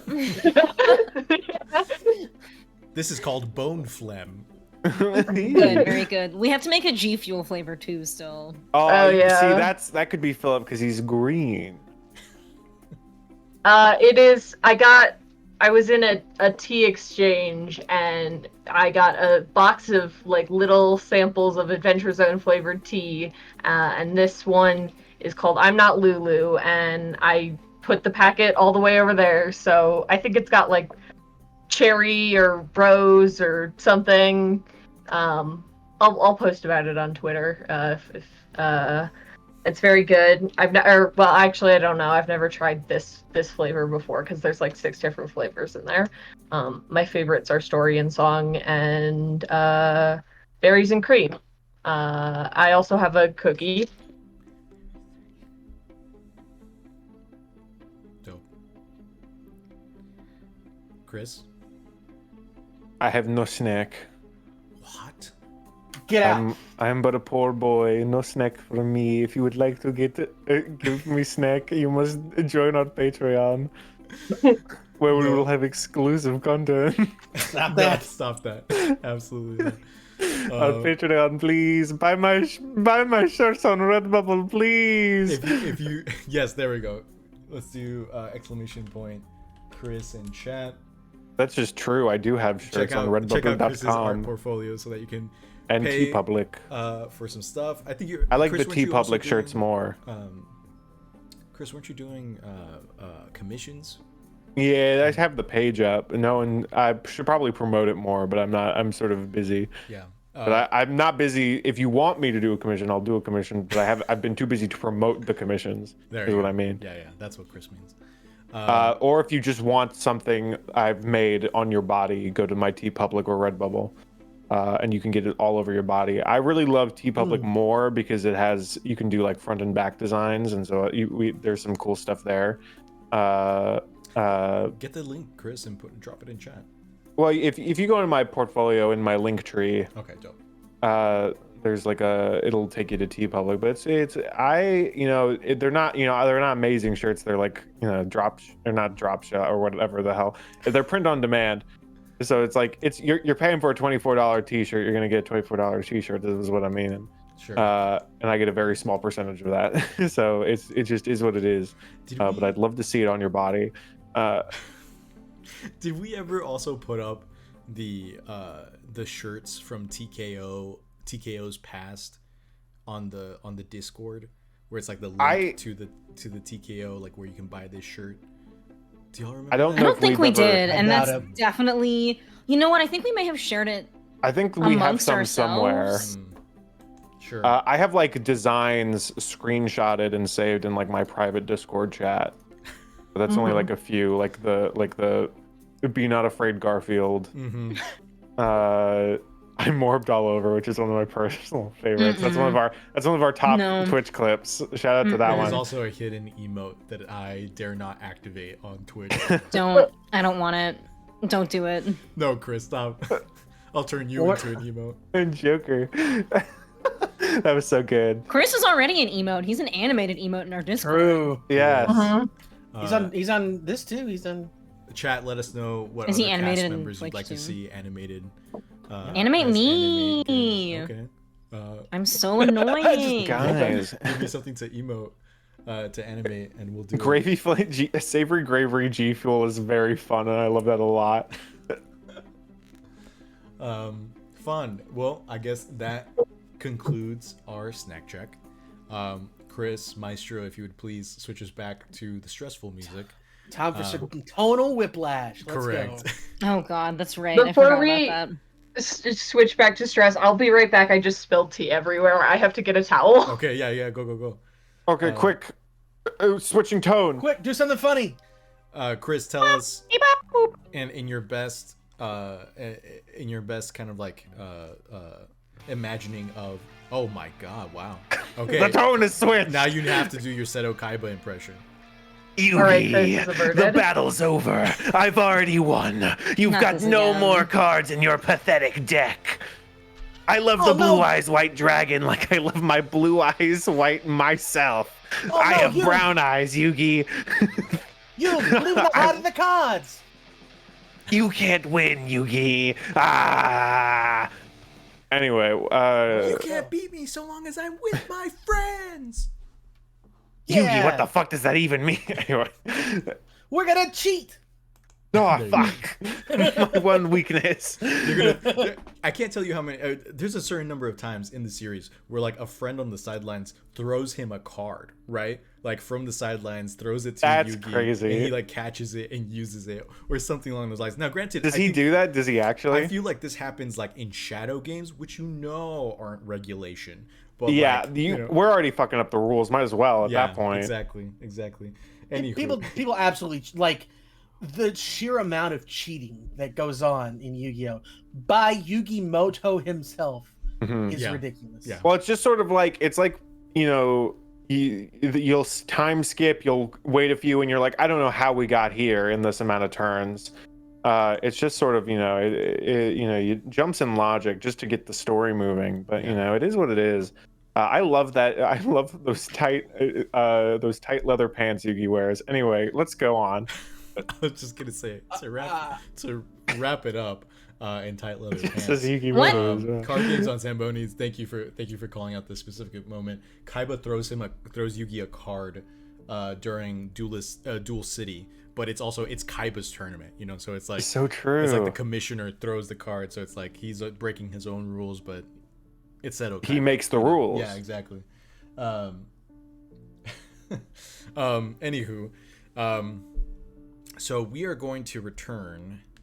I'm gonna say, excuse me. Say it. We're gonna come back to Philip. There it is. Hello. So Philip, you currently have 15 adolescents hopped up on Mountain Dew and hormones and just like jocks in general heading your way to remove you after your impassioned speech for these children to rebel in the name of love. Okay. And against capitalism. I didn't Correct. mention that Yes. part of it. Well, I mentioned You didn't democracy. lean on it too much, but like yes, you did mention There that. was hints of there. I was trying to throw hints in there, but my blood was rushing. Mhm.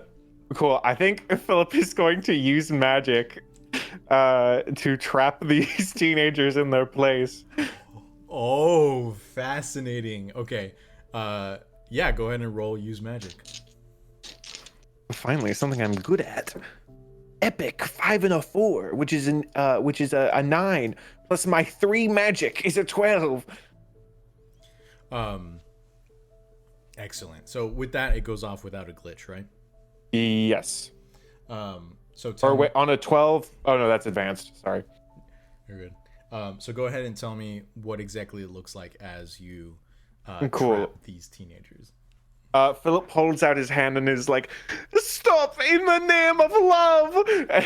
And the little skeleton hands crawl out from the playground material and wrap their little fingers in their tennis shoes to hold them down.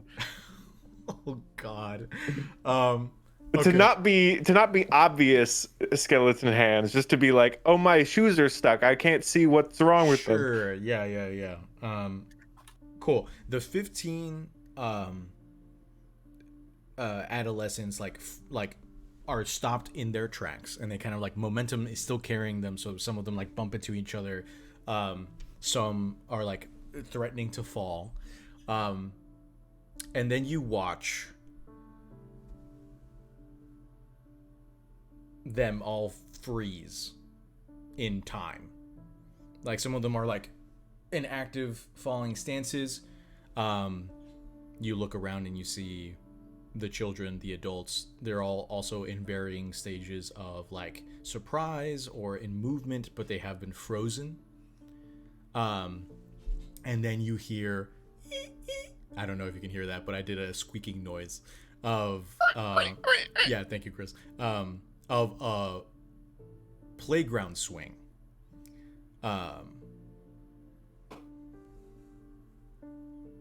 I guess my magic has gotten much stronger than I thought. I am so good at this. Philip floats, or not floats. Philip sort of, I guess, awkwardly backs away from the bullies, and looks around for this creaking swing. Yeah. You look around and sure enough, you see a single swing that is not frozen in time, is just swinging slowly as it comes to the end of its momentum. And you can see past it, there is a silhouette in the woods. Oh, do I love a new friend opportunity knocking at my door? And Philip, assuming that the normal people around him are frozen and cannot judge his appearance any longer, floats up and flies towards this silhouette. As you approach the silhouette, it goes deeper into the woods. Okay, well, this just seems a little bit rude that they would go staring at me and not even want to say hello. Cool. Can I read? Wait, do I want to read or do I want to investigate? Let's investigate. Okay. Go ahead and roll. Cool. 2d6 plus sharp. Okay, cool. Okay, maybe not so cool. Okay, cool. I got a 6. All together? Yeah. All right, go ahead and mark experience.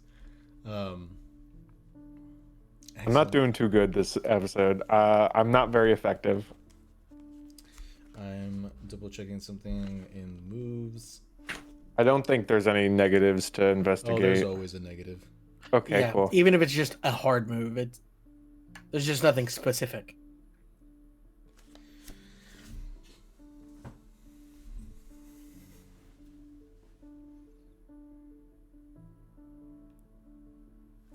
I think as you are on the precipice of the forest, The woods. the woods, the time magic ends, and you immediately hear the teenagers screaming, these children screaming, as they are like still falling because of your magic that's holding them in place.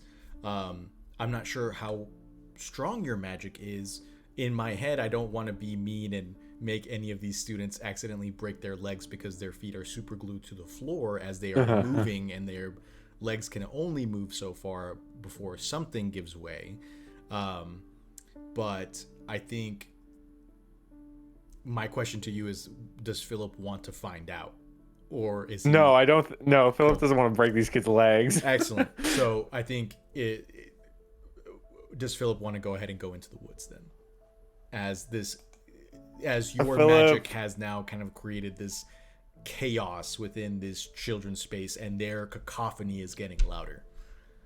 Philip looks and he was like, "Oh, dang it! I kind of was hoping I would amass an army to help my friends, but I think I've just made a poo-poo out of the whole situation.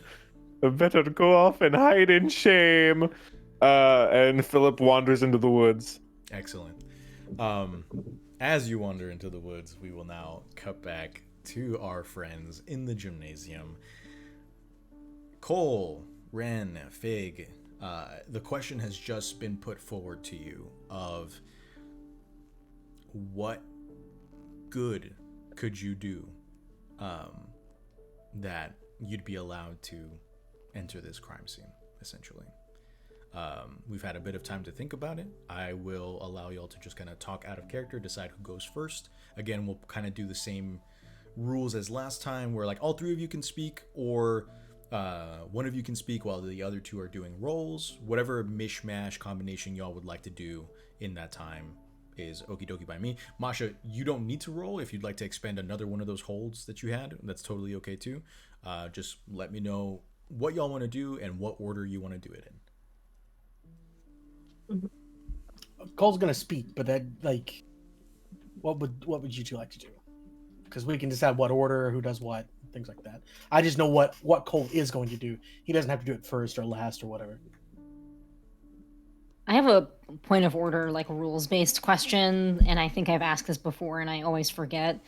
For read about situation, one of the options is what's most vulnerable to me, and I can never remember if we rule it as like something that you could like me could harm easily, as in it is that kind of vulnerable, or is it like what is more vulnerable? Like, does anyone remember how we rule it? I don't know, or how we describe it. I definitely think in this specific situation where so read a bad situation is usually used when active danger is present, right? Right. In this specific scenario, it's just kind of like it's a different kind of danger, I guess. So I think Social danger. correct. We could rule it as like what you could hurt, although it would cover pretty much 99% of this room because you use a gun. Right. So, but the I'd say, And I have a little ferret guy who Correct. could bite real hard.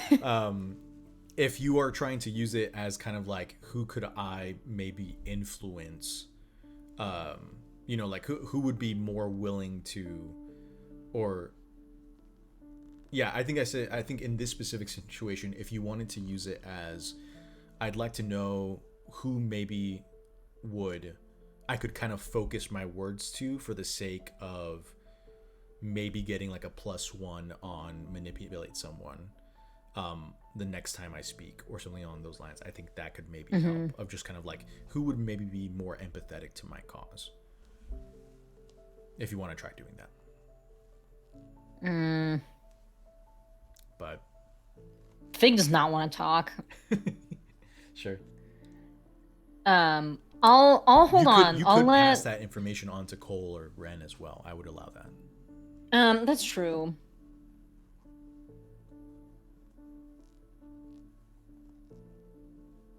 Fine, give it to me. I want it. I want that information. Yeah, absolutely. Who's But most... it doesn't have to be first. I mean, it doesn't matter to me. No, I mean, like, we'll go ahead and give it to you now, just so that I Dustin feel like and- that should and be Ren- first. Yeah, Dustin and Ren can have that information. You notice there is a lone man by himself. He's kind of stayed out of the conversation. He's sitting on the bleachers.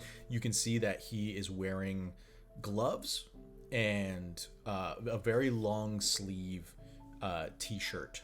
But you recognize him as Walt Spelling, the man who y'all were able to reunite with his wife and with his newborn daughter. I was trying to remember who he, like, his name too. Whenever I was asking, because we've helped a lot of people, and so it's just a matter of who. However you want to pass on that information to your compatriots, you are more than welcome to.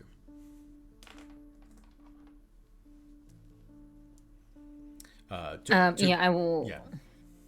I will point that out to Cole and Ren.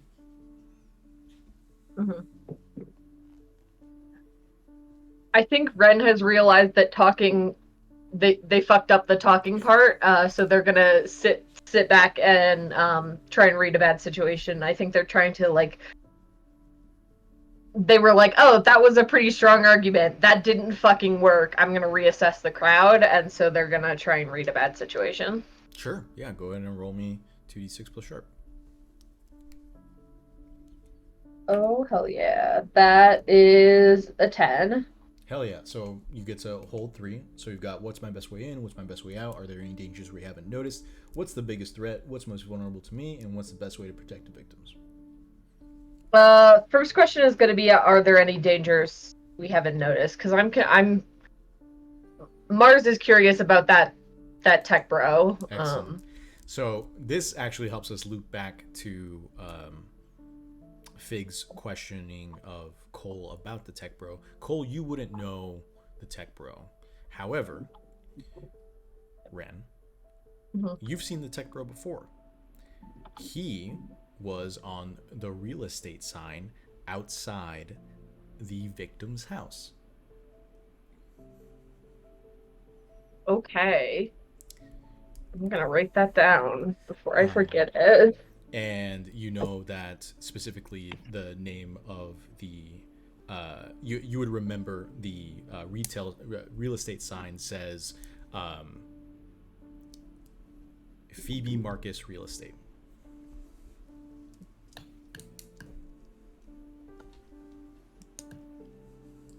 Okay. That's what we're gonna animate, is this clapping. I thought Dustin and I were playing a clapping game back and forth, but I don't think either of us knew the rules. So Yeah. I think you won, though, in all fairness. And I'm not sure if Fig brought this person's attention to Ren as well. But again, Ren, you recognize this individual. And of the three members who are present in this space, you are the most magical. Right. There is like, it's one of those things where you know that the mountain is affecting the general environment within Fogwell.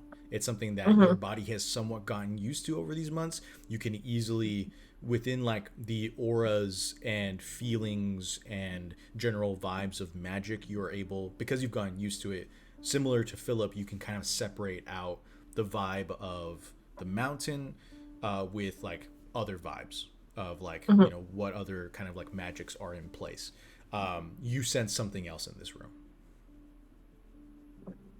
Okay, I have a move for that, but if Dustin wants to go first, we can. I can talk whenever. Okay. I can while we're on the topic, I can do my move then. I have the move Spirit Touched. Your experiences have made you sensitive to the supernatural. When you sense magical things, roll plus weird. On a 10 plus, you can sense them fully. On a 7 to 9, choose. Either sense them fully, but they notice you too, or sense only impressions. Ooh, fun. I'm gonna roll that. Yeah, go for it. Oh, hell yeah. That is a 11 plus 3. Oh, hell yeah. So 14. I can sense them fully. Excellent. You know there is some kind of enchantment magic at work in this space. And it's strange. You sense this fully, so I'm going to let you in on a lot. I think for the sake of flavor, would you let me know, like, what does this look like? Like, how is Ren scoping out the space and like sensing this magic? I think they've gotten used to the sort of magical pulse in the town, if that makes sense. And so as they notice this tech bro real estate person, they sort of change. They sort of notice the shift in the pulse of because their magic is derived from order. I think things that are out of order, things that are abnormal, things that are not balanced really stick out to them, and I think the sort of pulse becomes erratic, or they notice that the pulse in this room is sort of erratic and not the usual Fogwell magical pulse, and so they try and sort of tug on that, yeah. No, yeah, I got you. I'll say the way this kind of manifests is there is the gigantic, somewhat unfathomable pulse of the mountain's effect. It's just slow and like it's just in the background always, you know, just like beating at like a very slow pace but strong in and of itself. You notice the pulses of this tech bro is again they're beating at a much faster pace, and you can tell that the this pulse is being shared by Jamie Foster. They are pulsing in sync. The Pratts around Jamie are also pulsing in sync, but not as intense. The same with the ones in the back. And you also notice that a good, I'd say 50 other members interspersed in this center crowd and on the bleachers are also pulsing with that same that same beat, just not as strong as Jamie and the tech bro. Okay.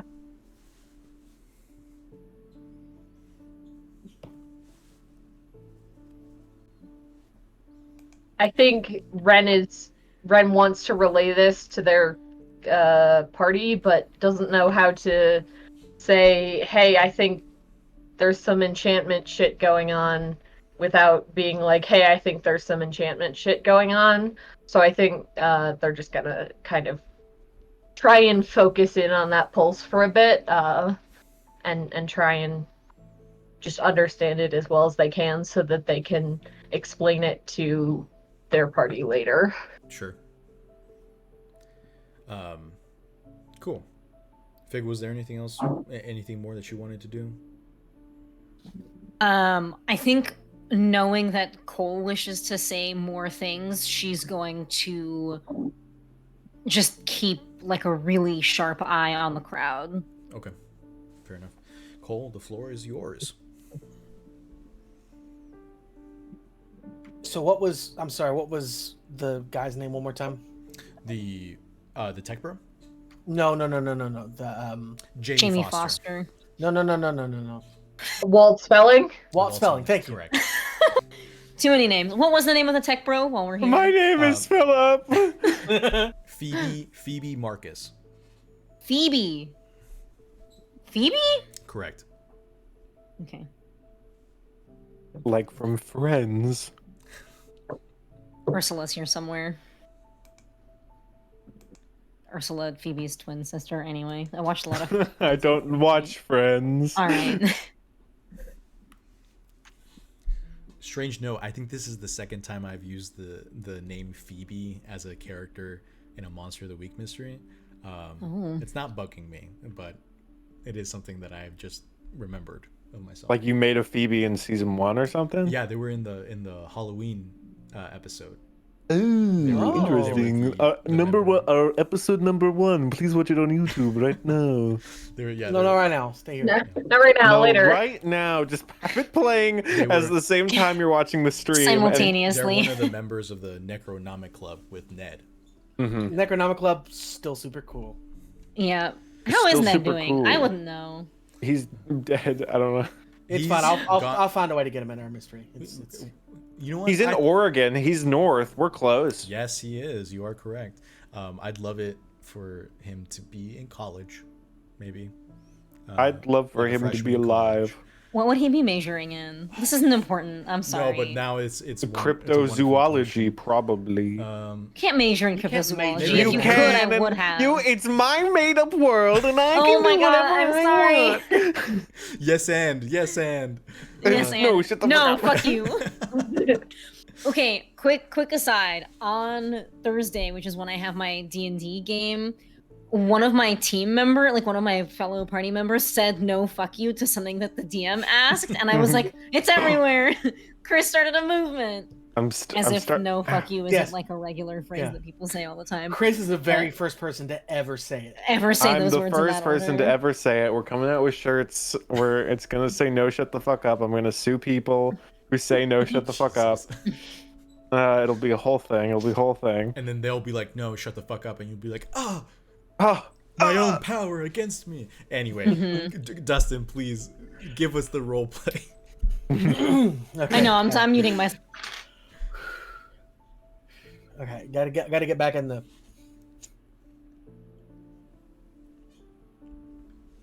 It's a good question, and I understand why you all may be asking things like that.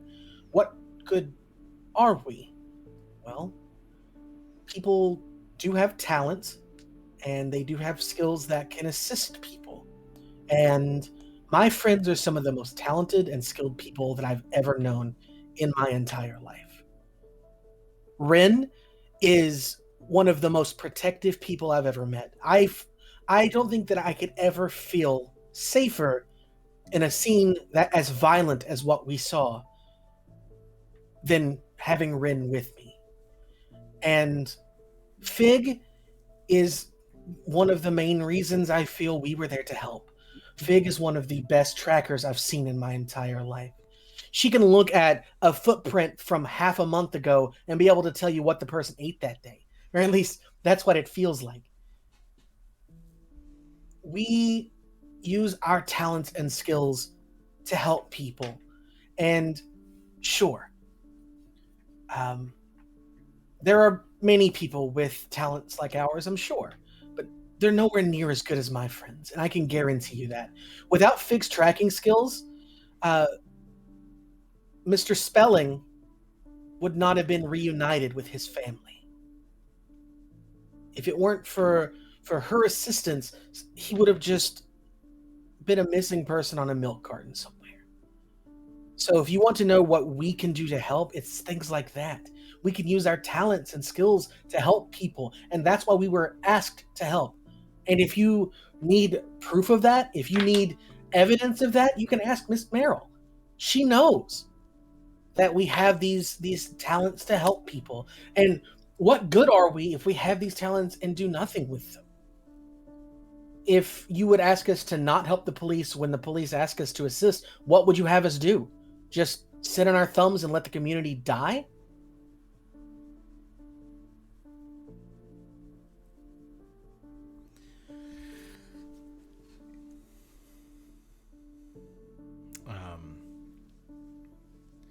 I think fun.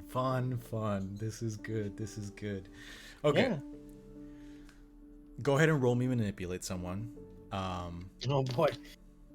I +1, right? +1, because I mentioned Mr. Spelling.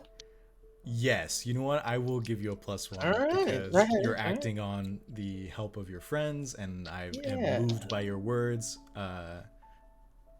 Thank you. And you've played it well. Yeah. All right, so 4 and 4 is 8, and then the +1 is 9, and I do still have a +1 charm. Ha ha! Correct. Excellent. I think when you say this, Walt Spelling stands, and like people had already kind of like looked at him as you had mentioned him, and he looks at the crowd and he says, Cole and his friend Ren, they found me on the side of the road, and they took me immediately to the hospital in Whitebridge. And he kind of pauses and he says, I still have the scars. And he holds up his gloved hands and his long t-shirt, or his long sleeved arms, and he says, if they hadn't found me, I don't know if help would have come in time. And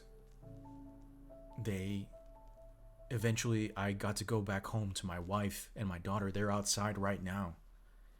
And that's something that I am going to be grateful to them for a very long time. I can't speak on what they were doing at this crime scene or why they were there, but I know that whatever they were doing, it was to help, and it was to better the community. You see Miss Merrill kind of like also stands up, and she says, You all know I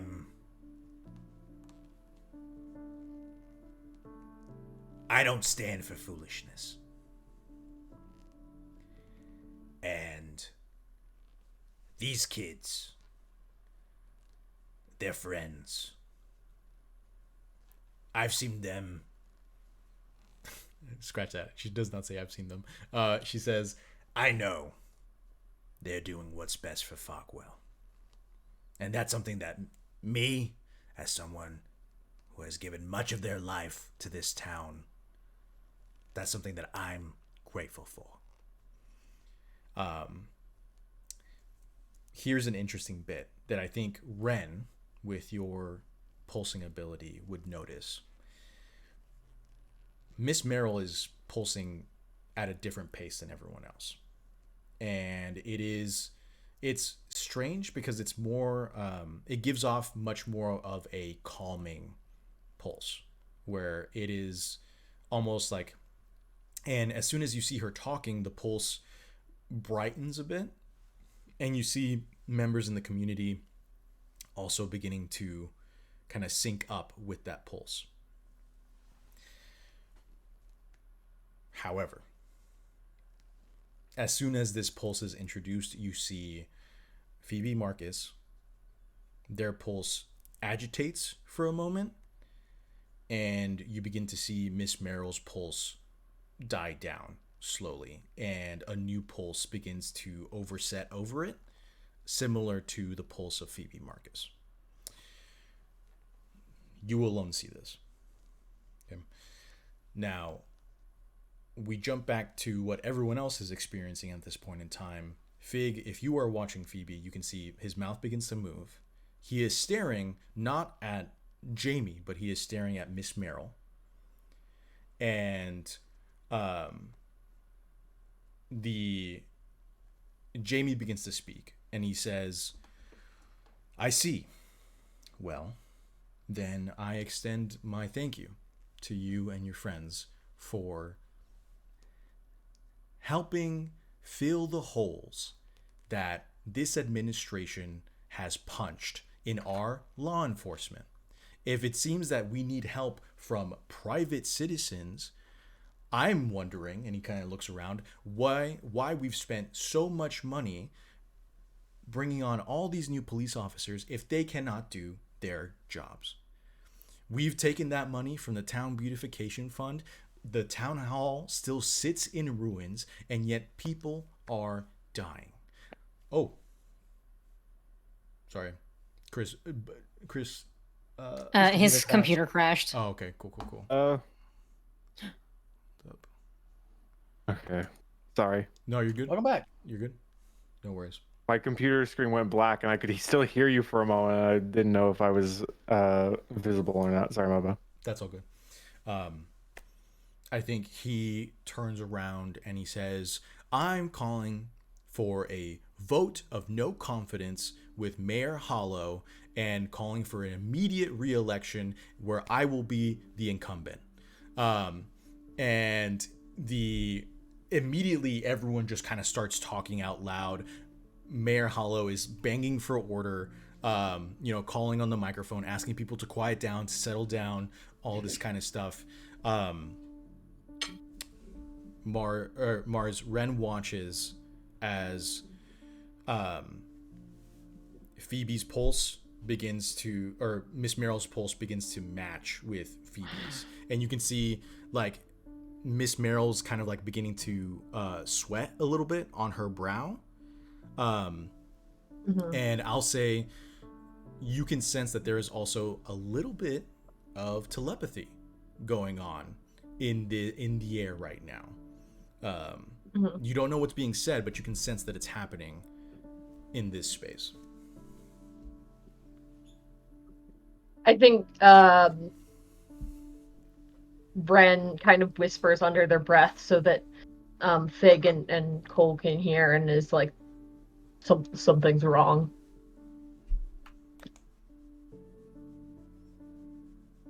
Yes, Masha. Can I use my last read a bad situation hold to ask what's the best way to protect the victims? Yes, excellent question. Please. You need to get Miss Merrill out of here. If you're talking about specifically about Miss Merrill, you need to get her away out of this room.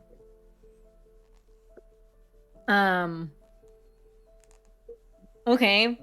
I think I turn to Miss Merrill. I mean, do I also notice that she's like starting to sweat? Because Ren hasn't explicitly. Okay. You're close enough to her that you'd be able to see that, yeah. Yeah, I think I'm gonna turn to Miss Merrill and I'm just gonna say, Miss Merrill, I think that maybe we need a little bit of a break from this. And I'm gonna stand up and like reach my hand to try to get her to like, I'm gonna put my hand in her hand. Okay. And stand up and pull a little bit to see if she'll come with me. Excellent.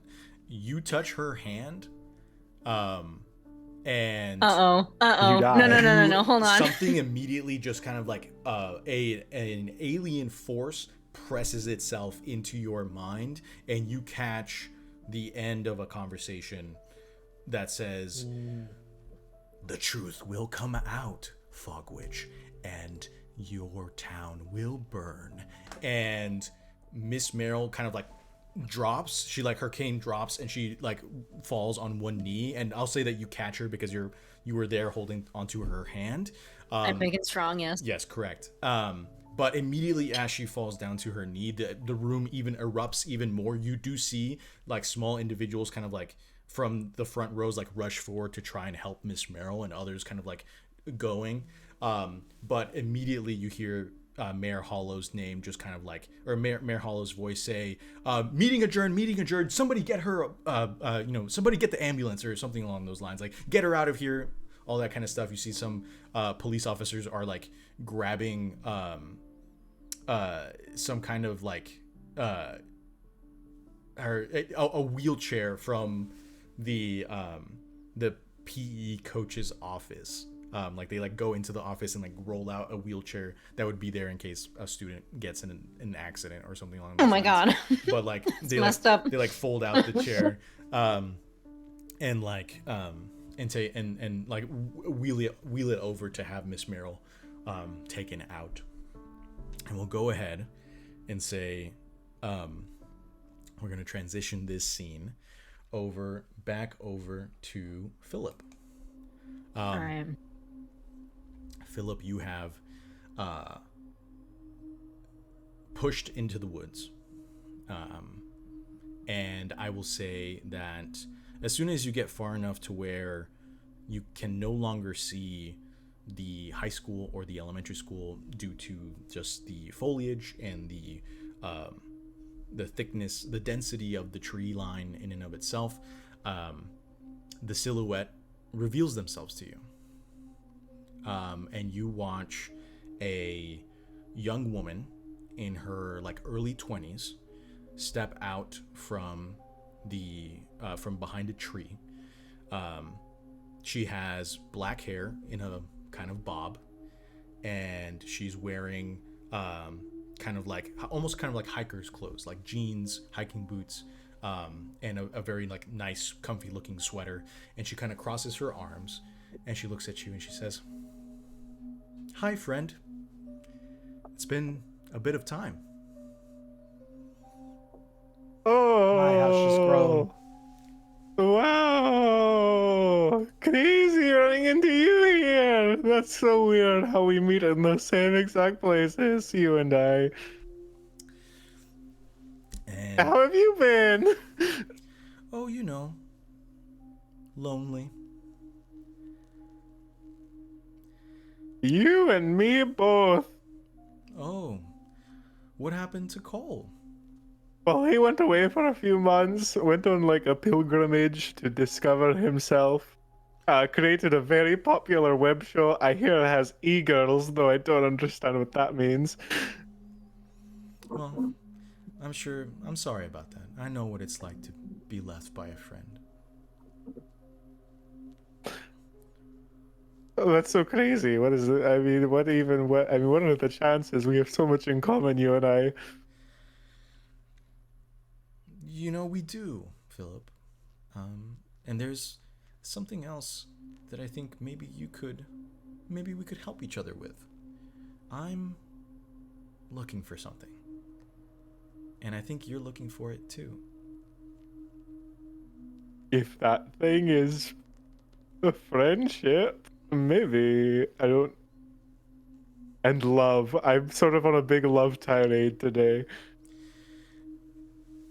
She kind of like she steps forward, and you watch as she kind of like as she moves through the foliage and the space, like the trunks of trees, the branches of bushes, so they kind of like bend around her as she kind of like steps through them towards you.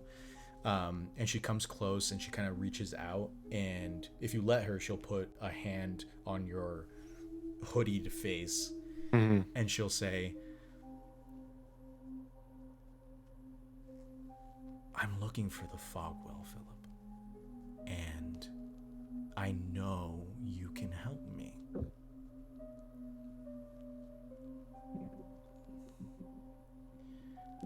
Why don't we have some fun as good friends?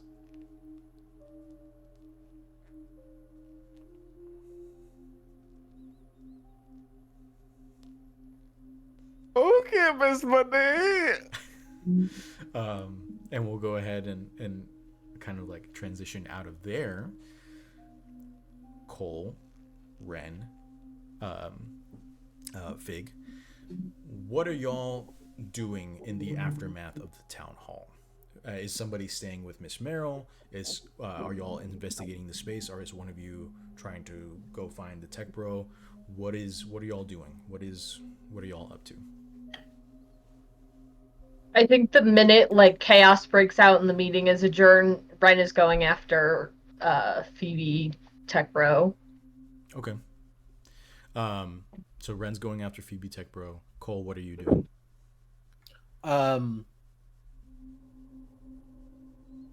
I mean, I feel like Fig is most likely going to go with Miss Merrill, right? Like, I just want to confirm that before. Yeah, she has to. Yeah, like I feel like that's. I think then that Cole's first thing is to go find Philip. Okay. All right. Because I don't think that he wants to be in the hall because he feels semi-responsible for everything going on right now, especially after, so he's like gonna let things breathe for a second, and his friends have gone off in different directions, so he's gonna go find Philip. So you're going outside to the playground.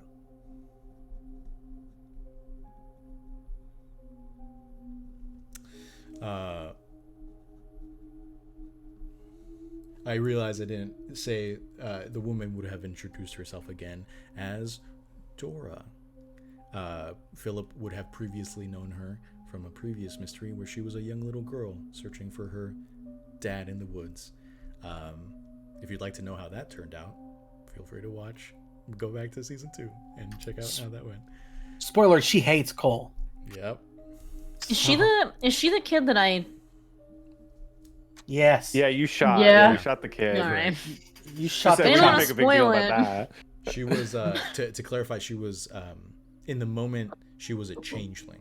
So she had been swapped out by the Fae to be raised very quickly by this woman and her family. And it was a very fun sequence to show off that the tree house that her father had been enchanted to build, where he got like all his scrapes and was nearly dying of blood loss, ended up being a very similar house to the Baba Yaga, which burst out into it was part of like a twisted up tree. The trees became the legs, and the little tree house is at the top, and it led our hunters into a merry chase all the way back to the house, where it reunited with Dora and then plunged into the woods, not to be seen again until now, ? Anywho, so Ren's going after Phoebe, Cole's going outside to the playground to find Philip. Fig, you were staying with Miss Merrill. Yep. Yes. Okay. Cool. I'll say as Miss Merrill's being wheeled away, I think she grabs your arm, and she says, Take me back to the antique shop. Don't take me to the hospital. I need to rest there. Absolutely. And I will try to leave with Miss Merrill to take her home. Sure. I'll say, you see her exchange some words with Sheriff Lester, and it's like a small, very heated argument between the two. But it seems like Miss Merrill wins, and he drives the two of you back to the antique shop. You take her back up to her apartments above the store, and question for you: would you have entered Miss Merrill's room before, like where she sleeps? I will. This is your decision. I'm cool with whatever. I mean, never without permission. Mm-hmm. I feel like Fig respects Miss Merrill more than most people. Yeah. So if there was ever a reason for her to go in there, then yes. Like if Miss Merrill ever asks her to grab something or to clean or whatever. Yeah. So you, as the creator of Miss Merrill, you tell me if you think that Miss Merrill would have ever had her go in there. No, the reason I asked specifically is so that she can so she's clammy. She's still sweating, and you can tell she's taking very shallow breaths. As you lay her down on her bed, you open the door. There's a small metallic fan on a nightstand next to her bed. There's several small lamps. Ash follows you as soon as y'all enter in. Ash the Seventh follows you upstairs, and the fan has been going just because this room in and of itself was built a very long time ago. There is no ceiling fan, so the window is slightly cracked. The ceiling fan or the metallic fan has been kind of moving the air in this space. She has very worn in and beautiful wooden furniture just kind of around her room. You can see that she has various knickknacks in kind of small bowls and little boxes within the room.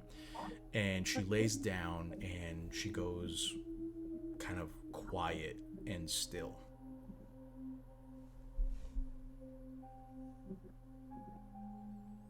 Miss Merrill, if it's all right with you, I think I'll stay here and watch you rest. She does not respond to you. Very cool. I am checking her vitals. Cool. When you reach or lean over her and you put your fingers to her neck, and we'll say for the sake of it, maybe you grab her hand, Ash jumps up onto the bed and lands on your hand. And you kind of look at the cat. The cat looks up at you, and for a moment you see that the cat has cataracts over their eyes, and your vision goes dark. And we will pick back up next week with what happens next.